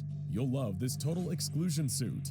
It'll do everything you need and more, especially when it feels like the world is going crazy around you. Item 055, the Anti-Meme. It isn't a sphere. I'm sorry, what were we trying to sell you here again? Item 2000, Deus Ex Machina. For when you or the entire world just needs a fresh start, you can't go wrong with this unique big-ticket item. Great for people who love mountain hikes too. Item 914, the Clockworks. Improve the people and possessions in your life in fun and unexpected ways, or grind them down into dust. It's all up to you. We don't care what. Wow, casual about it. Wow. Okay, because I saw this one. Yeah, you could put your friends into dust. Yep. You do with it as long as you pay for it. Item 662, the Butler's Handbell. Just ring the bell and put your feet up. Mr. Deeds, the world's finest butler, will do anything and everything you want within reason. He's well-dressed, polite, and endlessly professional. What more could you want? Item 847, the Mannequin. Looking for some customizable companionship, fellas? You'll love the Mannequin. Fully posable, she'll change her features based on your desire. And if you love the yandere types, you'll love the fact that she'll attack any woman who comes close to her. Item 978, the Desire Camera. Having a hard time figuring out what you really want from life? Having trouble finding out what your loved ones want for their birthday? Want to get some grade A black? Also, how many catalog ads are there going to be until they get to the full point? Like, Mail material on someone in your life? This is the product for you. Item 1918, Tic-Tac-Toe. Sick of video games? Want something more intense and immersive than even VR? Want to give your kids a new playmate? Then Tic-Tac-Toe is exactly what you need. Set them up in your house and the game will never end. Item 131, the iPods. These adorable little doodads make great friends for your pets, and they'll also keep a close eye on your house when you're not around. They come in 2 colors, and they're sure to lift up your mood just by being there. Item 4. Okay, actually, yeah, there should probably be a medicine thing in that, but like that actually sounds like an actual. I need to I need to probably know what that one is, but 407, the Song of Genesis. Are you a keen gardener who wants to grow plants the likes of which humanity has never seen? This little cassette will turn your garden into its own little slice of Eden in no time flat. Note, out of stock due to supply chain tampering. Item 1370, Pesterbot. A little toy with a big personality. Perfect for any retro toy collector or kids with aspirations to become evil geniuses. Pesterbot is the ultimate hilarious playmate. Item 348, a gift for dad. Need a warm meal that'll really soothe your soul? Forget standard hot plates. This plate will give you a soup so delicious, it'll repair your relationship with your dearly departed father and give you the inner peace you've been so desperately seeking. oh yeah. Item 085, hand-drawn Cassie. The ideal gift for any art lover. You won't find a drawing more filled with life than this one, and that's a guarantee. Let Cassie make a new home on your living room wall. Item 1609, the remains of a chair. Once an extremely comfortable chair that would appear behind you whenever you really needed it to take the weight off your feet. Now discontinued due to slight damages sustained in transit. Item 666, Spirit Lodge. Got an addiction you need to kick? Booze, pills, cigarettes, video games, YouTube videos? If you think rehab is too expensive and AA is too condescending, then buy yourself your very own Spirit Lodge. Wait, okay. The perfect way to go cold turkey. Item 323, Wendigo Skull. Do you need to do some precious protein loading for your upcoming workout regimen? What? Okay, protein. Wait, what does that mean? Does that imply that we're going to we're going to increase our size then? Then this stylish piece of Algonquin headwear will boost your appetite and make light work of that new Oh, yeah. There we go. There we go. That's. Speaking of protein, I'm gonna get something. I'm gonna just quickly get the pizza. Be right back.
Well, I got disappointed. There wasn't any There wasn't any pizza. I think someone ate all the slices that I left. So much for me just being like trying to be clean and like put my pizza box somewhere else so it doesn't get in the background. Wow. That's up to get me, huh? Oh well. Carnivorous diet. Item 136, naked doll. You've got to do the best to please her just because she's a living doll. That's right, this product will have you saying, "Hello, Dolly," as she floats towards you in the nude. She's definitely going to provoke some strong emotional reactions in you. Don't go in there! No Wi-Fi. Okay, I'll just chill then. Matt, with YouTube Premium, you Item 261, pan-dimensional vending machine. The perfect vending machine for your home or office if you like real surprises. Mind-blowing and sometimes head-exploding snacks, drinks, and treats from all over the multiverse comes out of this handy-dandy little machine. Note, you are liable for checking allergy information. Item 2295, the bear with a heart of patchwork. If you don't have health insurance, this little bear can be a genuine lifesaver. Skip those annoying organ donation waiting lists and get right down to business with this patchwork pal. Item 426, I am a toaster. I am an excellent 4-slice toaster with user-friendly settings and energy efficiency that makes me both affordable to use and more environmentally friendly. You will appreciate having me in your kitchen. Item 1123, Atrocity Skull. Are you a big fan of the darker side of history but find that photos, books, and archival footage aren't enough for you? This tasteful knickknack will help you get in touch with living history like never before. Item 2430, Immortal Hitler Clone. If you're Jewish, Romani, gay, transgender, disabled, Polish, French, Russian, mentally ill, or just or just not a terrible person. Okay. Just not a terrible person, then the Immortal Hitler Clone will make the perfect stress-reducing punching bag for you. Item 387, Living Lego. Just not a terrible person. Okay, and then terrible people can't have it. Okay, anyway, so that's, I don't know. I know it's for the ad, like, pretending to be an ad or something fictitious. But yeah. Go. Everything is awesome when you've got your hands on the living Lego, the only building block toy that can play back, and they're completely harmless unless you step on them. Item 137, a real toy. If you are a toy collector or a kid who doesn't seem to have many friends, then a real toy will enhance any and every playing experience. See your games come to life like never before. Okay, what? Oh, so by the way, wow, I can't believe that you went from lifelong Nothing beats to the other one. Like, oh my gosh, what did they pause on? Sorry. Playing with a real toy. Item 272, an old iron nail. Want to keep something in place with zero risk of escape? As long as it has a shadow, then the old iron nail has got you covered. Even has a built-in security system to keep itself safe from any attempts to damage it. Item 4158, Big Charlie. If you love to grill, then you'll love Big Charlie. This mighty steer will keep you swimming in steaks forever. Perfect for hosting barbecues for literally everyone you know and everyone they know. Item 3108, the Nerfing gun. Are other people's things nicer than yours? That ain't right. Get your hands on the Nerfing gun and knock those jerks down a peg for good. Professor Snyder couldn't believe what he was reading. This was textbook. Finally, like, we're almost at the end of the video. Like, oh my gosh, get to the point. Like, that's what I kind of been looking at. Like, what? Book Anomalous Insanity. It even had hardcover copies of all the books we were complaining about during the intro. It didn't take long for the official SCP sales catalog to be designated an anomaly itself, with the number SCP-000J. But if you can believe it, the madness didn't even stop there. You see, the catalog didn't just contain the anomalies themselves as available products. It also contained a wide variety of SCP Foundation merchandise. T-shirts, books, DVDs, even video games and action figures, and so much more. Naturally, none of this had ever been authorized by the SCP Foundation itself, or the staff or anomalies in question. To give you an idea of just how absurd this gets, here are some examples of the fresh SCP Foundation merch inside the sales catalog. There was a white cotton t-shirt with a slogan on it reading, "I survived the wrath of SCP-682, along with a picture of SCP-682 on the shirt itself, available in size small to extra large. a 30.48 centimeter or 12-inch SCP-076-2 action figure, with interchangeable wardrobe, accessories, and carrying case shaped like SCP-076-1. When the real Abel was shown a picture of this action figure, he responded to it with disgust, claiming it was an insult. Though, to be fair, Abel does think that about a lot of things. A 2-disc CD titled Dr. Clef's Holiday Hits cover depicts Dr. Alto Clef in a Santa outfit and holding a microphone. When he was questioned about it, Dr. Clef denied ever recording such an album. He had only recorded a brief ukulele LP with no vocals back in 1991. There was also a somewhat tasteless woman's pinup calendar called The Girls of SCP featuring, you know what? No, this one is just creepy. Oh, that's what. Oh, yeah. I know why it'd be creepy. Yeah. Moving on. Yep. Go to an ad. Okay, what planet are we on again? Join your favorite YouTube creators to explore the There was a 3-disc DVD set entitled SCP Brawl, the greatest SCP vs. SCP fights. The cover depicts SCP-076-2, 173, and 682. Each disc is 9 hours long and features various Keter-level SCPs fighting each other. We've actually been releasing segments of it on this channel for months now, and we intend to keep doing it no matter how many cease and desist letters we keep getting from the official SCP sales catalog. There was also the 2-disc soundtrack for Ferdinand the Musical, a musical about the life of SCP-082, which seems to contain some tracks with the vocals of SCP-082 himself. When asked about this, SCP-082 spoke with great pride about his time in musical theater, but given that he's a pathological liar, it's difficult to know whether this is true. He's the current owner of the album because he ate the last owner and refuses to give it back. Oh, and there was also an adorable high-quality SCP-999 plushie. Incidentally, this is the only one of these products you can get. Okay, now we go into an actual self-pro. Wow. Of course. Yep.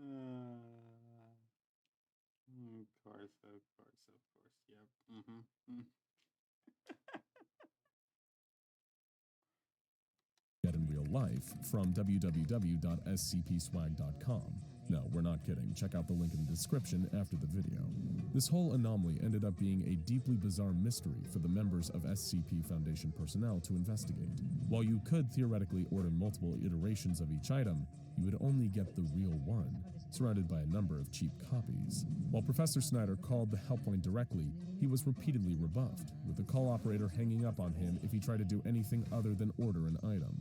If you do order an item, it will simply end up on your doorstep, and then the Foundation will need to come and recontain it. Personnel wishing to test this item are required to do so using their personal funds, as it's essentially just throwing Foundation money into a furnace. There currently only seems to be one of these catalogs, but if ever one appears elsewhere, it's likely to give the SCP Foundation a major headache. See? What did we tell you? Books. You just can't trust them. Do you want our advice? Just stick to YouTube videos. In fact, you should go check out Why Everyone Wants to Eat This Corpse, SCP-1176. Okay. Let's watch it. We're watching SCP videos for the rest of the night while I play Legos in the background. Yeah, seems like a fun thing. Anyways, let's okay,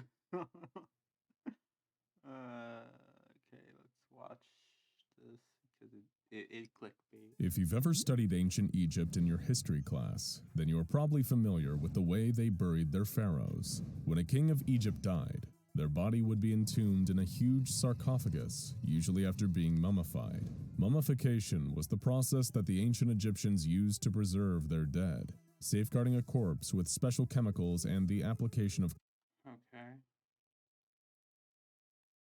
cloth almost like bandages. This was done to keep cadavers from decaying, usually because of the belief that this would carry over into the afterlife. And it wasn't just the Egyptians that practiced mummification either. Mummies of human beings or animals have been found on almost every continent in the world. Sometimes a body can even be accidentally mummified through exposure to extreme cold, lack of oxygen, or other environmental factors that help keep the deceased preserved.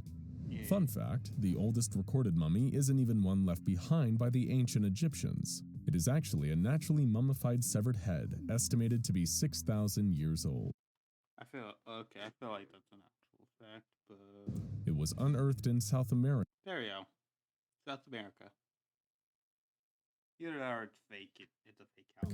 in 1936. Yes, corpse preservation techniques can indeed be strange, but none are stranger than SCP-11. Oh, never mind. Actually, okay.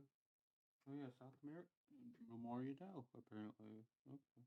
76, also known by the nickname the Mellified Man. Now, as you may have already pieced together, the Mellified Man is a mummified corpse, but not quite like the ones you would expect to find buried in the pyramids. Estimated by Foundation researchers to have been a man in his mid-30s when he died, SCP-1176 is a corpse that has degraded so much over the centuries that it has made DNA examination impossible. According to some of the SCP Foundation's best minds, SCP-1176 is possibly of Arabian ancestry, and thought to have passed away sometime during either the 10th or the 11th centuries AD. This is certainly not your ordinary mummy, and it definitely isn't like the kind you'd see in a cheesy black and white horror movie or on an old episode of Scooby-Doo.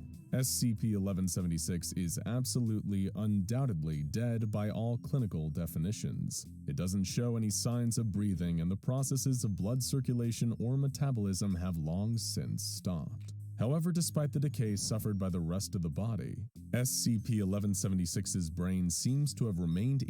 Also, by the way, at least this one should be dead. I mean, I didn't watch the entire. I haven't watched the entire video, but like, I assume it's dead. It's about the corpse. I mean, like, why everyone wants to eat this corpse? I guess gives it that contributing factor, but I'm getting the reds. Intact for almost 10 whole centuries. Not just intact, but active. The Foundation's researchers have confirmed that the brain has a constant level of electrical activity, consistent with people experiencing stage 3 non-rapid eye movement sleep, known colloquially as deep sleep. Oh, come on. Okay. Please don't run me. I feel like I'm gonna be mistaken. 19 years have passed since independent capsuleers.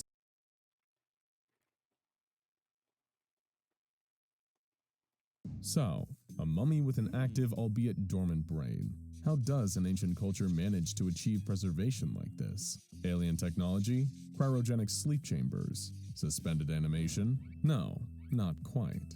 SCP-1176 exists in its current state in part because the body has been mellified. Now, this was a process a lot like mummification, but instead of wrapping them in cloth, a mellified man, or a human mummy confection, was created by submerging a dead body in honey. According to historical records, elderly men in Arabic countries would sometimes willingly volunteer themselves for this process. Why?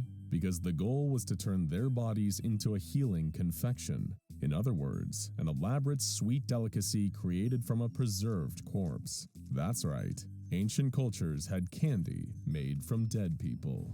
All the information the Foundation has gathered about SCP-1176 seems to point to the body being one such mellified man. When extracting the remaining bodily fluids from the corpse, instead of finding blood or other normal substances, Foundation researchers discovered that SCP-1176 was full of a viscous gold-colored liquid that they designated as SCP-1176-1. Further testing of this fluid revealed it to be, you guessed it, honey. Specifically, it was a type known as clover honey, made by a species called the Anatolian honeybee. This stuff was everywhere, filling SCP-1176 entirely, so much so that honey was even coming out of the body's pores. This is due to the nature of the mellification process. Typically, before death, a person who had offered to sacrifice their own body would stop eating any food. Instead, their diet would consist solely of honey and nothing else. They would even bathe in it, submerging their entire body in the. I just realized that how like disgustingness that you could get from being mellified. Interesting thing, but like I see like the cultural thing, but substance inside and out until their sweat and even their feces were pure honey. This honey-only diet would eventually kill the donor, and their corpse would be placed in a stone coffin, which was also filled up with even more honey. After approximately 100 years, what would be left was human mummy confection, a honey-based candy of sorts that could be then sold at street markets for a high-value price. Why was it so expensive? Well, not just because it was literally made from a dead person, but also because this confection was believed to possess rare and powerful healing properties. Everything from the common cold to broken bones was said to be cured by it. Despite it leaking out of SCP-1176, the honey doesn't seem to ever run out, even when tested under varying conditions. It seems like the Mellified Man actively produces more of the sweet golden substance, acting as the source rather than a container with a finite amount. And yes, it is still edible after several centuries. In fact, it contains an abundance of essential vitamins and nutrients. According to the Foundation's testing, the honey produced by SCP-1176 can suppress the feeling of hunger for up to 18 whole hours, and there are no long-term side effects. Oh, sheesh, okay. That's, yeah, I guess that is pretty good. Anyways. Effects for most that eat it. However, this is not the case for everyone. The Foundation has learned that any person without the blood type AB positive will have a severe allergic reaction should they consume any of SCP-1176-1. The symptoms include. Why did they give it to a researcher? Okay, never mind. You know what? They just use that body. Include acute hemolysis, which means the red blood cells won't break down properly, and renal failure, which is when the kidneys stop functioning. This all results in death for most of the subjects without AB positive blood who were fed SCP-1176-1. The symptoms for these unlucky people were the same as receiving an incompatible blood type after a transfusion. In 1985, the SCP Foundation launched a raid on a facility in Asmara, Eritrea, which at the time was owned by a group called the Mana Charitable Foundation. Agents had been dispatched to this facility after various rumors and reports that pointed to this location being the source of a strange honey substance. This anomalous liquid was being shipped to a number of areas in Ethiopia that had been stricken with famine. Pretty easy to guess where the Mana Charitable Foundation got all that honey, right? The problem was, because SCP-1176-1 caused adverse effects on people without AB-positive blood, a considerable amount of civilians had died from consuming it. Hence, the SCP Foundation was forced to step in. When SCP-1176 was first uncovered, the body had been stored inside a large stone sarcophagus, as was part of the ancient practice of creating a mellified man. There was also a copper pipe and spigot installed by the Mana Charitable Foundation to extract the honey from within. The lid, sides, and inside of the sarcophagus itself had a number of Egyptian hieroglyphics inscribed within. These were mostly spells and ceremonial texts written as a way to protect the individual that was to become the mellified man. There were also inscriptions written in a dialect that was an early precursor to the Arabic language. However, these sections had been replaced with updated versions in classical Arabic. One of these read, Abdallah ibn Salah ibn Ayyub ibn Nasir, 15th son of the great Sheikh illegible, was put to the fast of honey on the 1st of Rajab in the year of the Hijra 3 illegible, and died on the 15th of Ramadan. The great Imam al-Yusuf has sealed him within the ancient vessel, marked with the signs decreed by the ancients to ferment in honey for 100 years, and bring aid to the people in time of need. Today we honor the 3rd year of our quest against the legions of Cyril. Okay. Woohoo! Oh yeah, party! This war is far from. Okay. Thanks, Raid. Much like a headstone used to mark the grave of someone who has passed, the sarcophagus that SCP-1176 was in featured a passage commemorating a man who gave his life and body to heal others. Sounds nice, right? But there was another inscription, written elsewhere on the stone sarcophagus, which translated a dire warning. Beware, Imam, for the mark of Iblis is upon this one. According to the rest of the second inscription, the tomb containing SCP-1176 had been opened before. During a time of great famine, Imam al-Malik had ordered it to be opened so that SCP-1176-1 honey could be used to feed the starving people. Jars upon jars were filled with the anomalous golden liquid and brought to the sheikh, the ruler of the land, as well as sent to the people suffering from the lack of food. However, the very next day, a number of these people fell ill, stricken by a terrible fever that ultimately claimed their lives. Only the sheikh, his brothers, and his sons, who had all eaten the honey, survived. Any others who hadn't been killed by the fever accused the sheikh and his family of sorcery, and these surviving subjects attempted to destroy the body that had produced this cursed nectar. But when the sheikh's people found the mellified man, they witnessed in horror as the body stood upright, dancing around as it screamed and taunted the people. Al-Malik declared that the devil himself sent an evil spirit to corrupt SCP-1176. The honey confection was meant to be a means of healing, but it had been corrupted. The sarcophagus was then sealed, and the inscription on it finished with the following caution to any that found it: "May God strike down any who would break these seals." Countless centuries later, once the SCP Foundation had recovered SCP-1176 and the sarcophagus containing it, they began testing with the mellified man. Their goal was to determine how much of the SCP-1176-1 honey the ancient corpse could produce, perhaps in the hopes of using this substance as a form of hunger-relieving field ration for their operatives. Removing the body from its sarcophagus, Foundation researchers placed SCP-1176 on a metal grate designed to drain the honey as it was produced instead of allowing it to build up. Over the course of several hours, more and more honey seemed to be produced, beginning at a rate of almost a liter per hour to almost 56 liters every hour. Okay. So generating, it's somewhat alive, like the cardiac system, I guess. I'm putting real life stuff into this, like the cardiac system with like a blood flow, so it's like a beating heart or something. And yeah, it says finite, but yeah, we get it. But then, after 10.5 hours of producing what seemed like an endless flow of honey, something unexpected happened. The deceased body of the mellified man, dead for hundreds if not thousands of Come on. I thought we weren't going to get the whole mummy. Oh well. years, woke up. Foundation staff detected a spike in brain activity. If you cast your mind back to earlier, you'll remember that SCP-1176's brain had managed to survive and stay intact long after it should have decayed. The mellified man opened his eyes and immediately started to wildly flail around. He made a number of distressed sounds, the long dead body trying to crawl towards the outskirts of the testing chamber.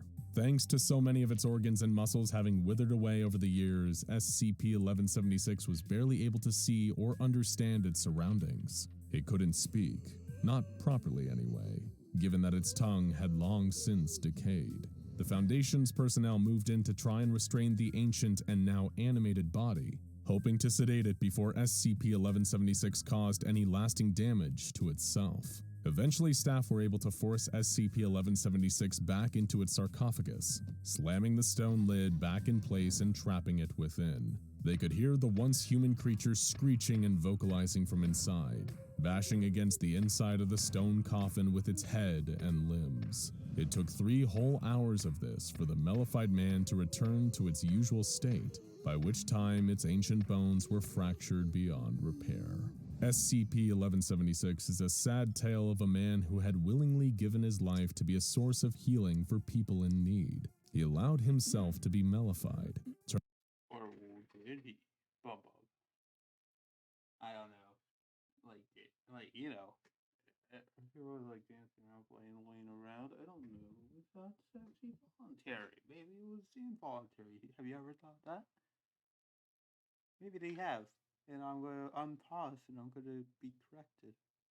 Turning into a confection that could bring an end to famine. And yet somehow, this was corrupted and turned into something that spread fever and pestilence. For now, the mellified man sleeps, but his brain is still alive inside. While he might be asleep, he may never be able to rest. Now go check out SCP-1461 House of the Worm and how not House of the Worm.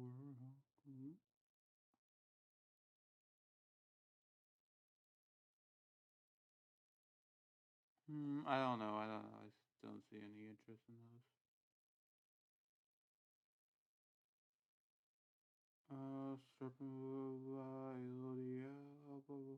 How about Cthulhu? Let's see Cthulhu.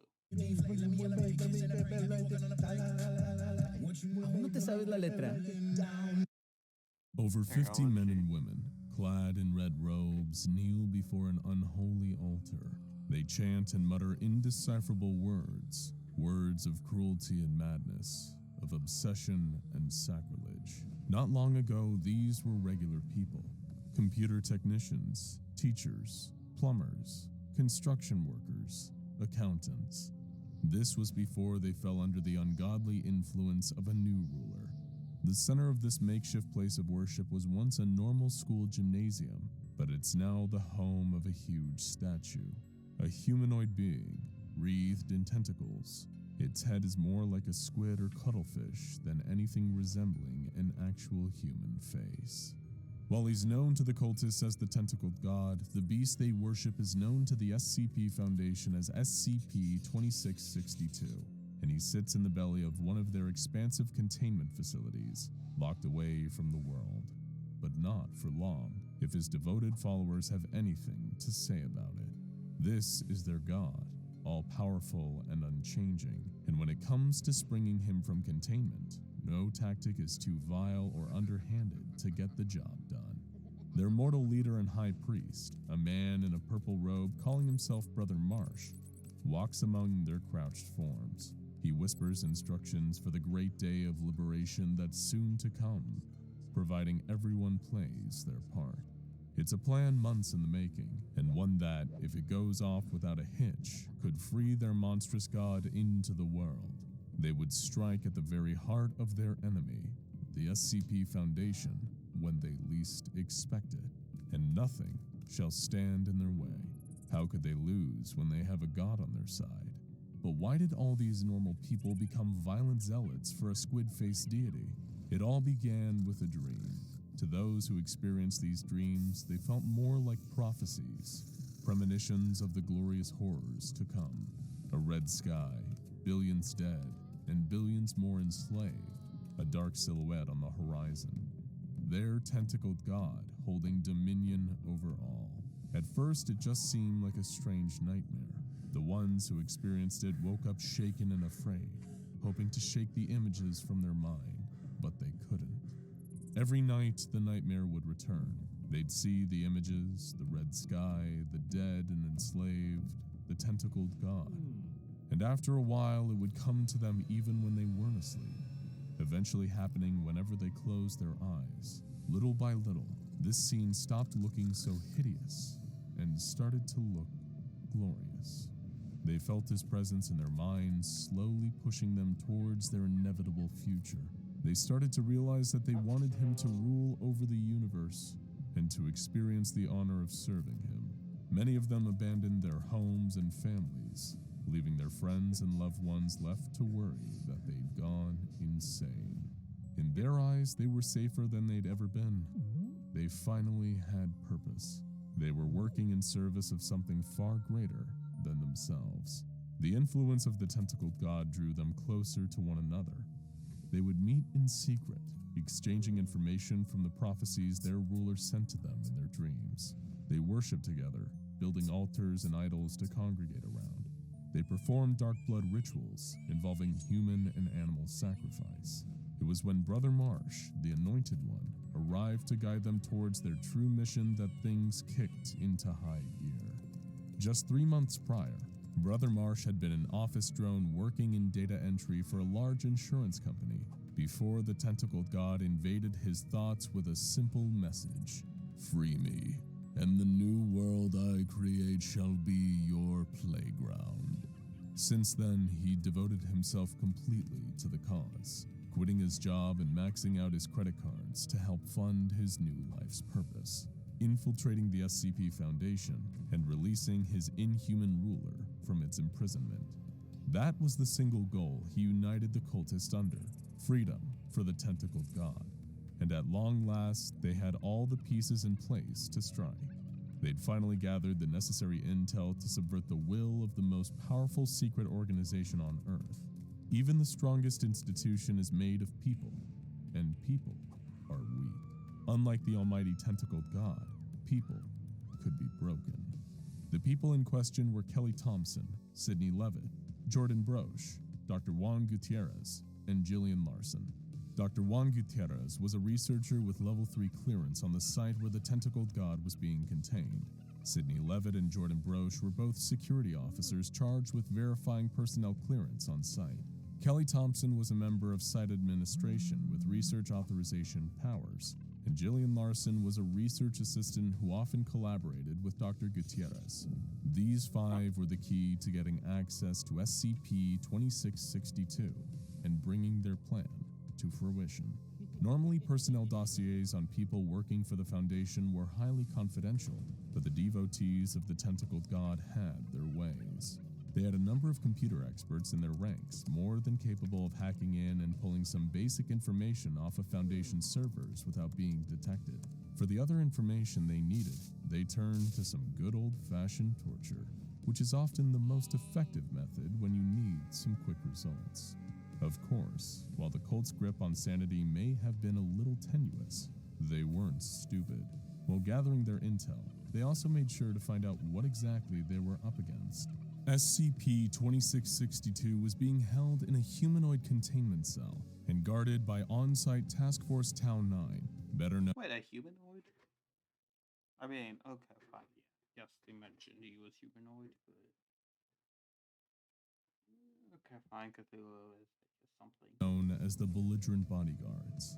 These aren't lazy donut-chomping mall cops. These are a heavily trained, heavily armed fighting force. Though the cultists had one thing that these Foundation soldiers didn't: the element of surprise. For everything to go off perfectly, Brother Marsh's plans would have to be executed within a single day, and they were already on the clock. Tau 9 had been charged with tracking down any new SCP-2662 cults and dismantling them, and Brother Marsh knew that it was only a matter of time before the Foundation tracked them down and did the same to them.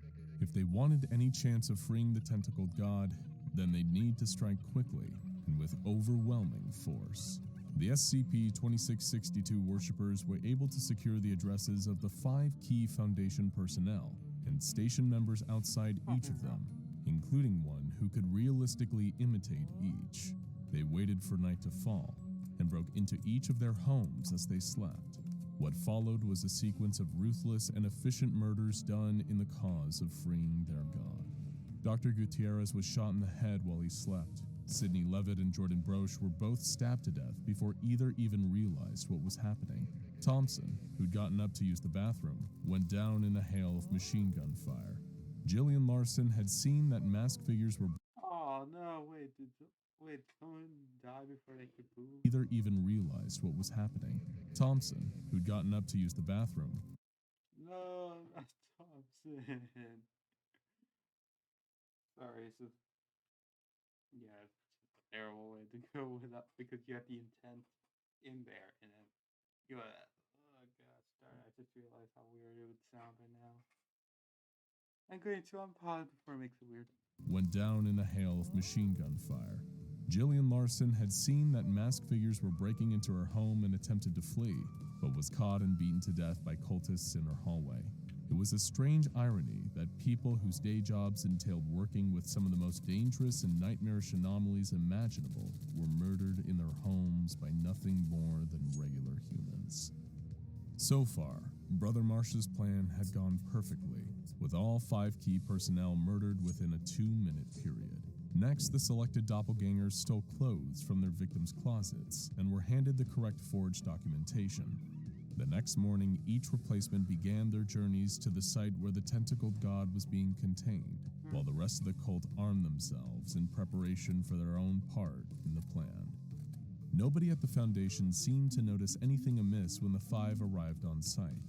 When you work for the SCP Foundation, more mental energy is devoted to following the rules that keep you alive than to memorizing the faces of all your coworkers, and each one slipped neatly into position, disappearing into the familiarity of office life. But infiltrating the site was one thing. Getting past the belligerent bodyguards and into the cell of the tentacled god would be another thing. entirely. That's where the rest of the cult would come into play. Heavily armed with whatever firearms they could get their hands on, the rest of the devotees of the tentacled god, Brother Marsh included, would attack the containment site head-on. In the ensuing chaos, the 5 cultists who had already infiltrated the site could take advantage of the distraction. I just realized I've been streaming for 2. I'm gonna end right after this, but I'm gonna keep on watching, by the way, off stream. But yeah. Oh gosh, I lost track of time. And break into the containment chamber. It was perfect. They launched their attack from the outside and from within. When Brother Marsh declared that the time was right, the assault began. A legion of gun-wielding cultists seemed to spring out of nowhere and started shooting up the warehouse that was a front for the containment site. The site quickly mobilized guards and task force members to take. Looks like we're not going to see the surprise, at least not today. I will try to make the goal again, but who knows. On the sudden threat, and just as Brother Marsh had anticipated, the site director called on the majority of Town 9 to help repel the violent cultists from their perimeter. Town 9 obeyed, leaving 3 task force members behind to guard SCP-2662's containment chamber. They expected to be guarding the cell from rampaging religious zealots seeking an audience with their god. What they didn't expect was a group of 5 Foundation employees walking right up to them and opening fire, killing 2 Town 9 members and taking the 3rd as hostage. While the war was being waged outside, the infiltrators had found the tentacled god's containment cell in the low-risk humanoid ward. Their hostage insisted that using him wouldn't give them any leverage. The rest of his team would neutralize the whole group, him included, if that's what it took to stop them. The infiltrators explained that using him as leverage was never their intention. He wasn't a hostage at all. He was a sacrifice. The cultists of the tentacled god detonated explosives, creating a hole in the wall and finally giving them access to their deity. They climbed through and gazed upon him in awe. There stood SCP-2662, twice as tall as a regular man. There we go. It was twice as tall as a regular man. Still that. He's gonna still have the tentacles, as I just saw. Oh gosh. With 10 huge. No wonder he's humanoid. No wonder he was in humanoid containment. Huge tentacles emerging from its back. In their months of envisioning this creature, they'd pictured it sitting on a throne made of thousands of human bones, ready to dictate its commands to the obedient liberators. What they certainly didn't expect was to see the tentacled god hunched over a computer screen.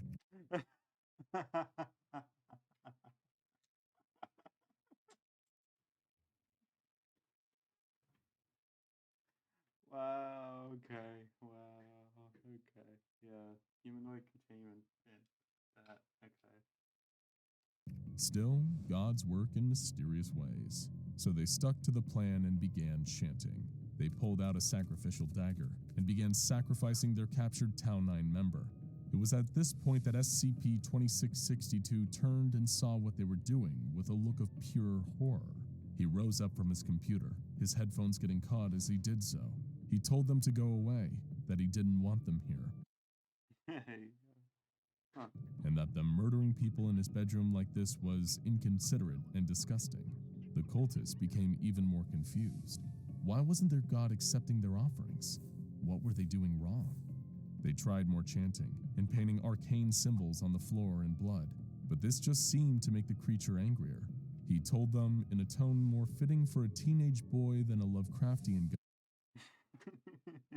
god to just leave him alone so he could play his video games. This was oh my god, it's seriously not cool. Oh my gosh. Yeah, Cthulhu has seen a lot. Like, he's fine, you know. seriously not cool. The cultists were baffled. They told the tentacled god that they were there to free him. He replied that he didn't need saving. That crazy stalkers like them were why he turned himself into the Foundation in the first place. Oh. Okay. Before the cultist infiltrators could get another word in, the remaining members of Town 9 stormed into the containment cell and gunned them down with surgical precision. The war outside was already over. Brother Marsh and the rest of the cultists were all killed in the firefight. Town 9 didn't look the least bit surprised upon entering 2662's cell. This was a common occurrence, unfortunately. They had to deal with an attempted cult invasion every few months, because SCP-2662's main anomalous ability is inspiring violent cults who relentlessly track down and worship it with arcane and bloodthirsty rituals. The problem is, 2662 doesn't do this consciously, and definitely doesn't like the results. That's why he's under the voluntary care of the SCP Foundation, who keeps him amused with video games. Oh. Oh, okay. Oh, no wonder that. Wait, is this the video that makes it so? Is this the video that makes people like Cthulhu because of this guy? I mean, I guess that's respectable, but great. Okay. And reading material, while fending off the deranged cults who try to invade and abduct him. Following the termination of the devotees of the tentacled god, just one of many cults who'd broken into 2662's containment cell, the remaining Town 9 members apologized to the tentacled creature for the disturbance, allowing him to return to his gaming. They assured him that it'd probably be at least a few more months before something like this happened again.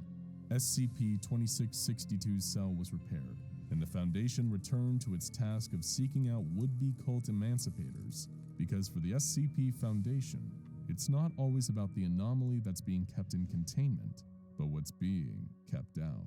Now go check out SCP-096 The Shy Guy. Okay.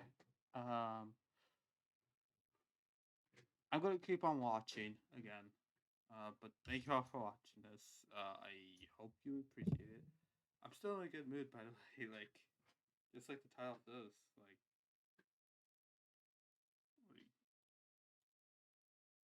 Again, we didn't get to the surprise, but that's okay.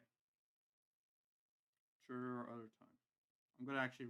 I'm gonna rate my here. I guess I'll say hi.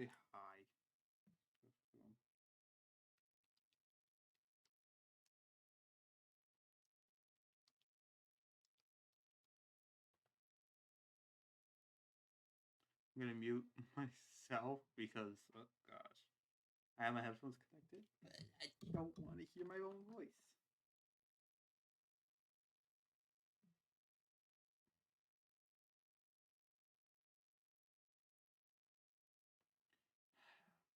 Okay. So yeah, everyone join the raid and stuff, and go enjoy it and stuff. I'm going to watch some SMP videos. Well, I guess I'll watch a little bit of his content. Yeah, just because I'm a little bit tired. I don't want to interact, but you know, I'm still good. I'm still good.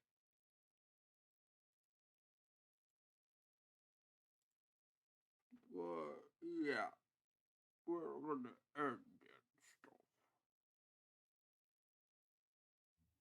Okay, so yeah, hello VOD and goodbye VOD. I'm going to go.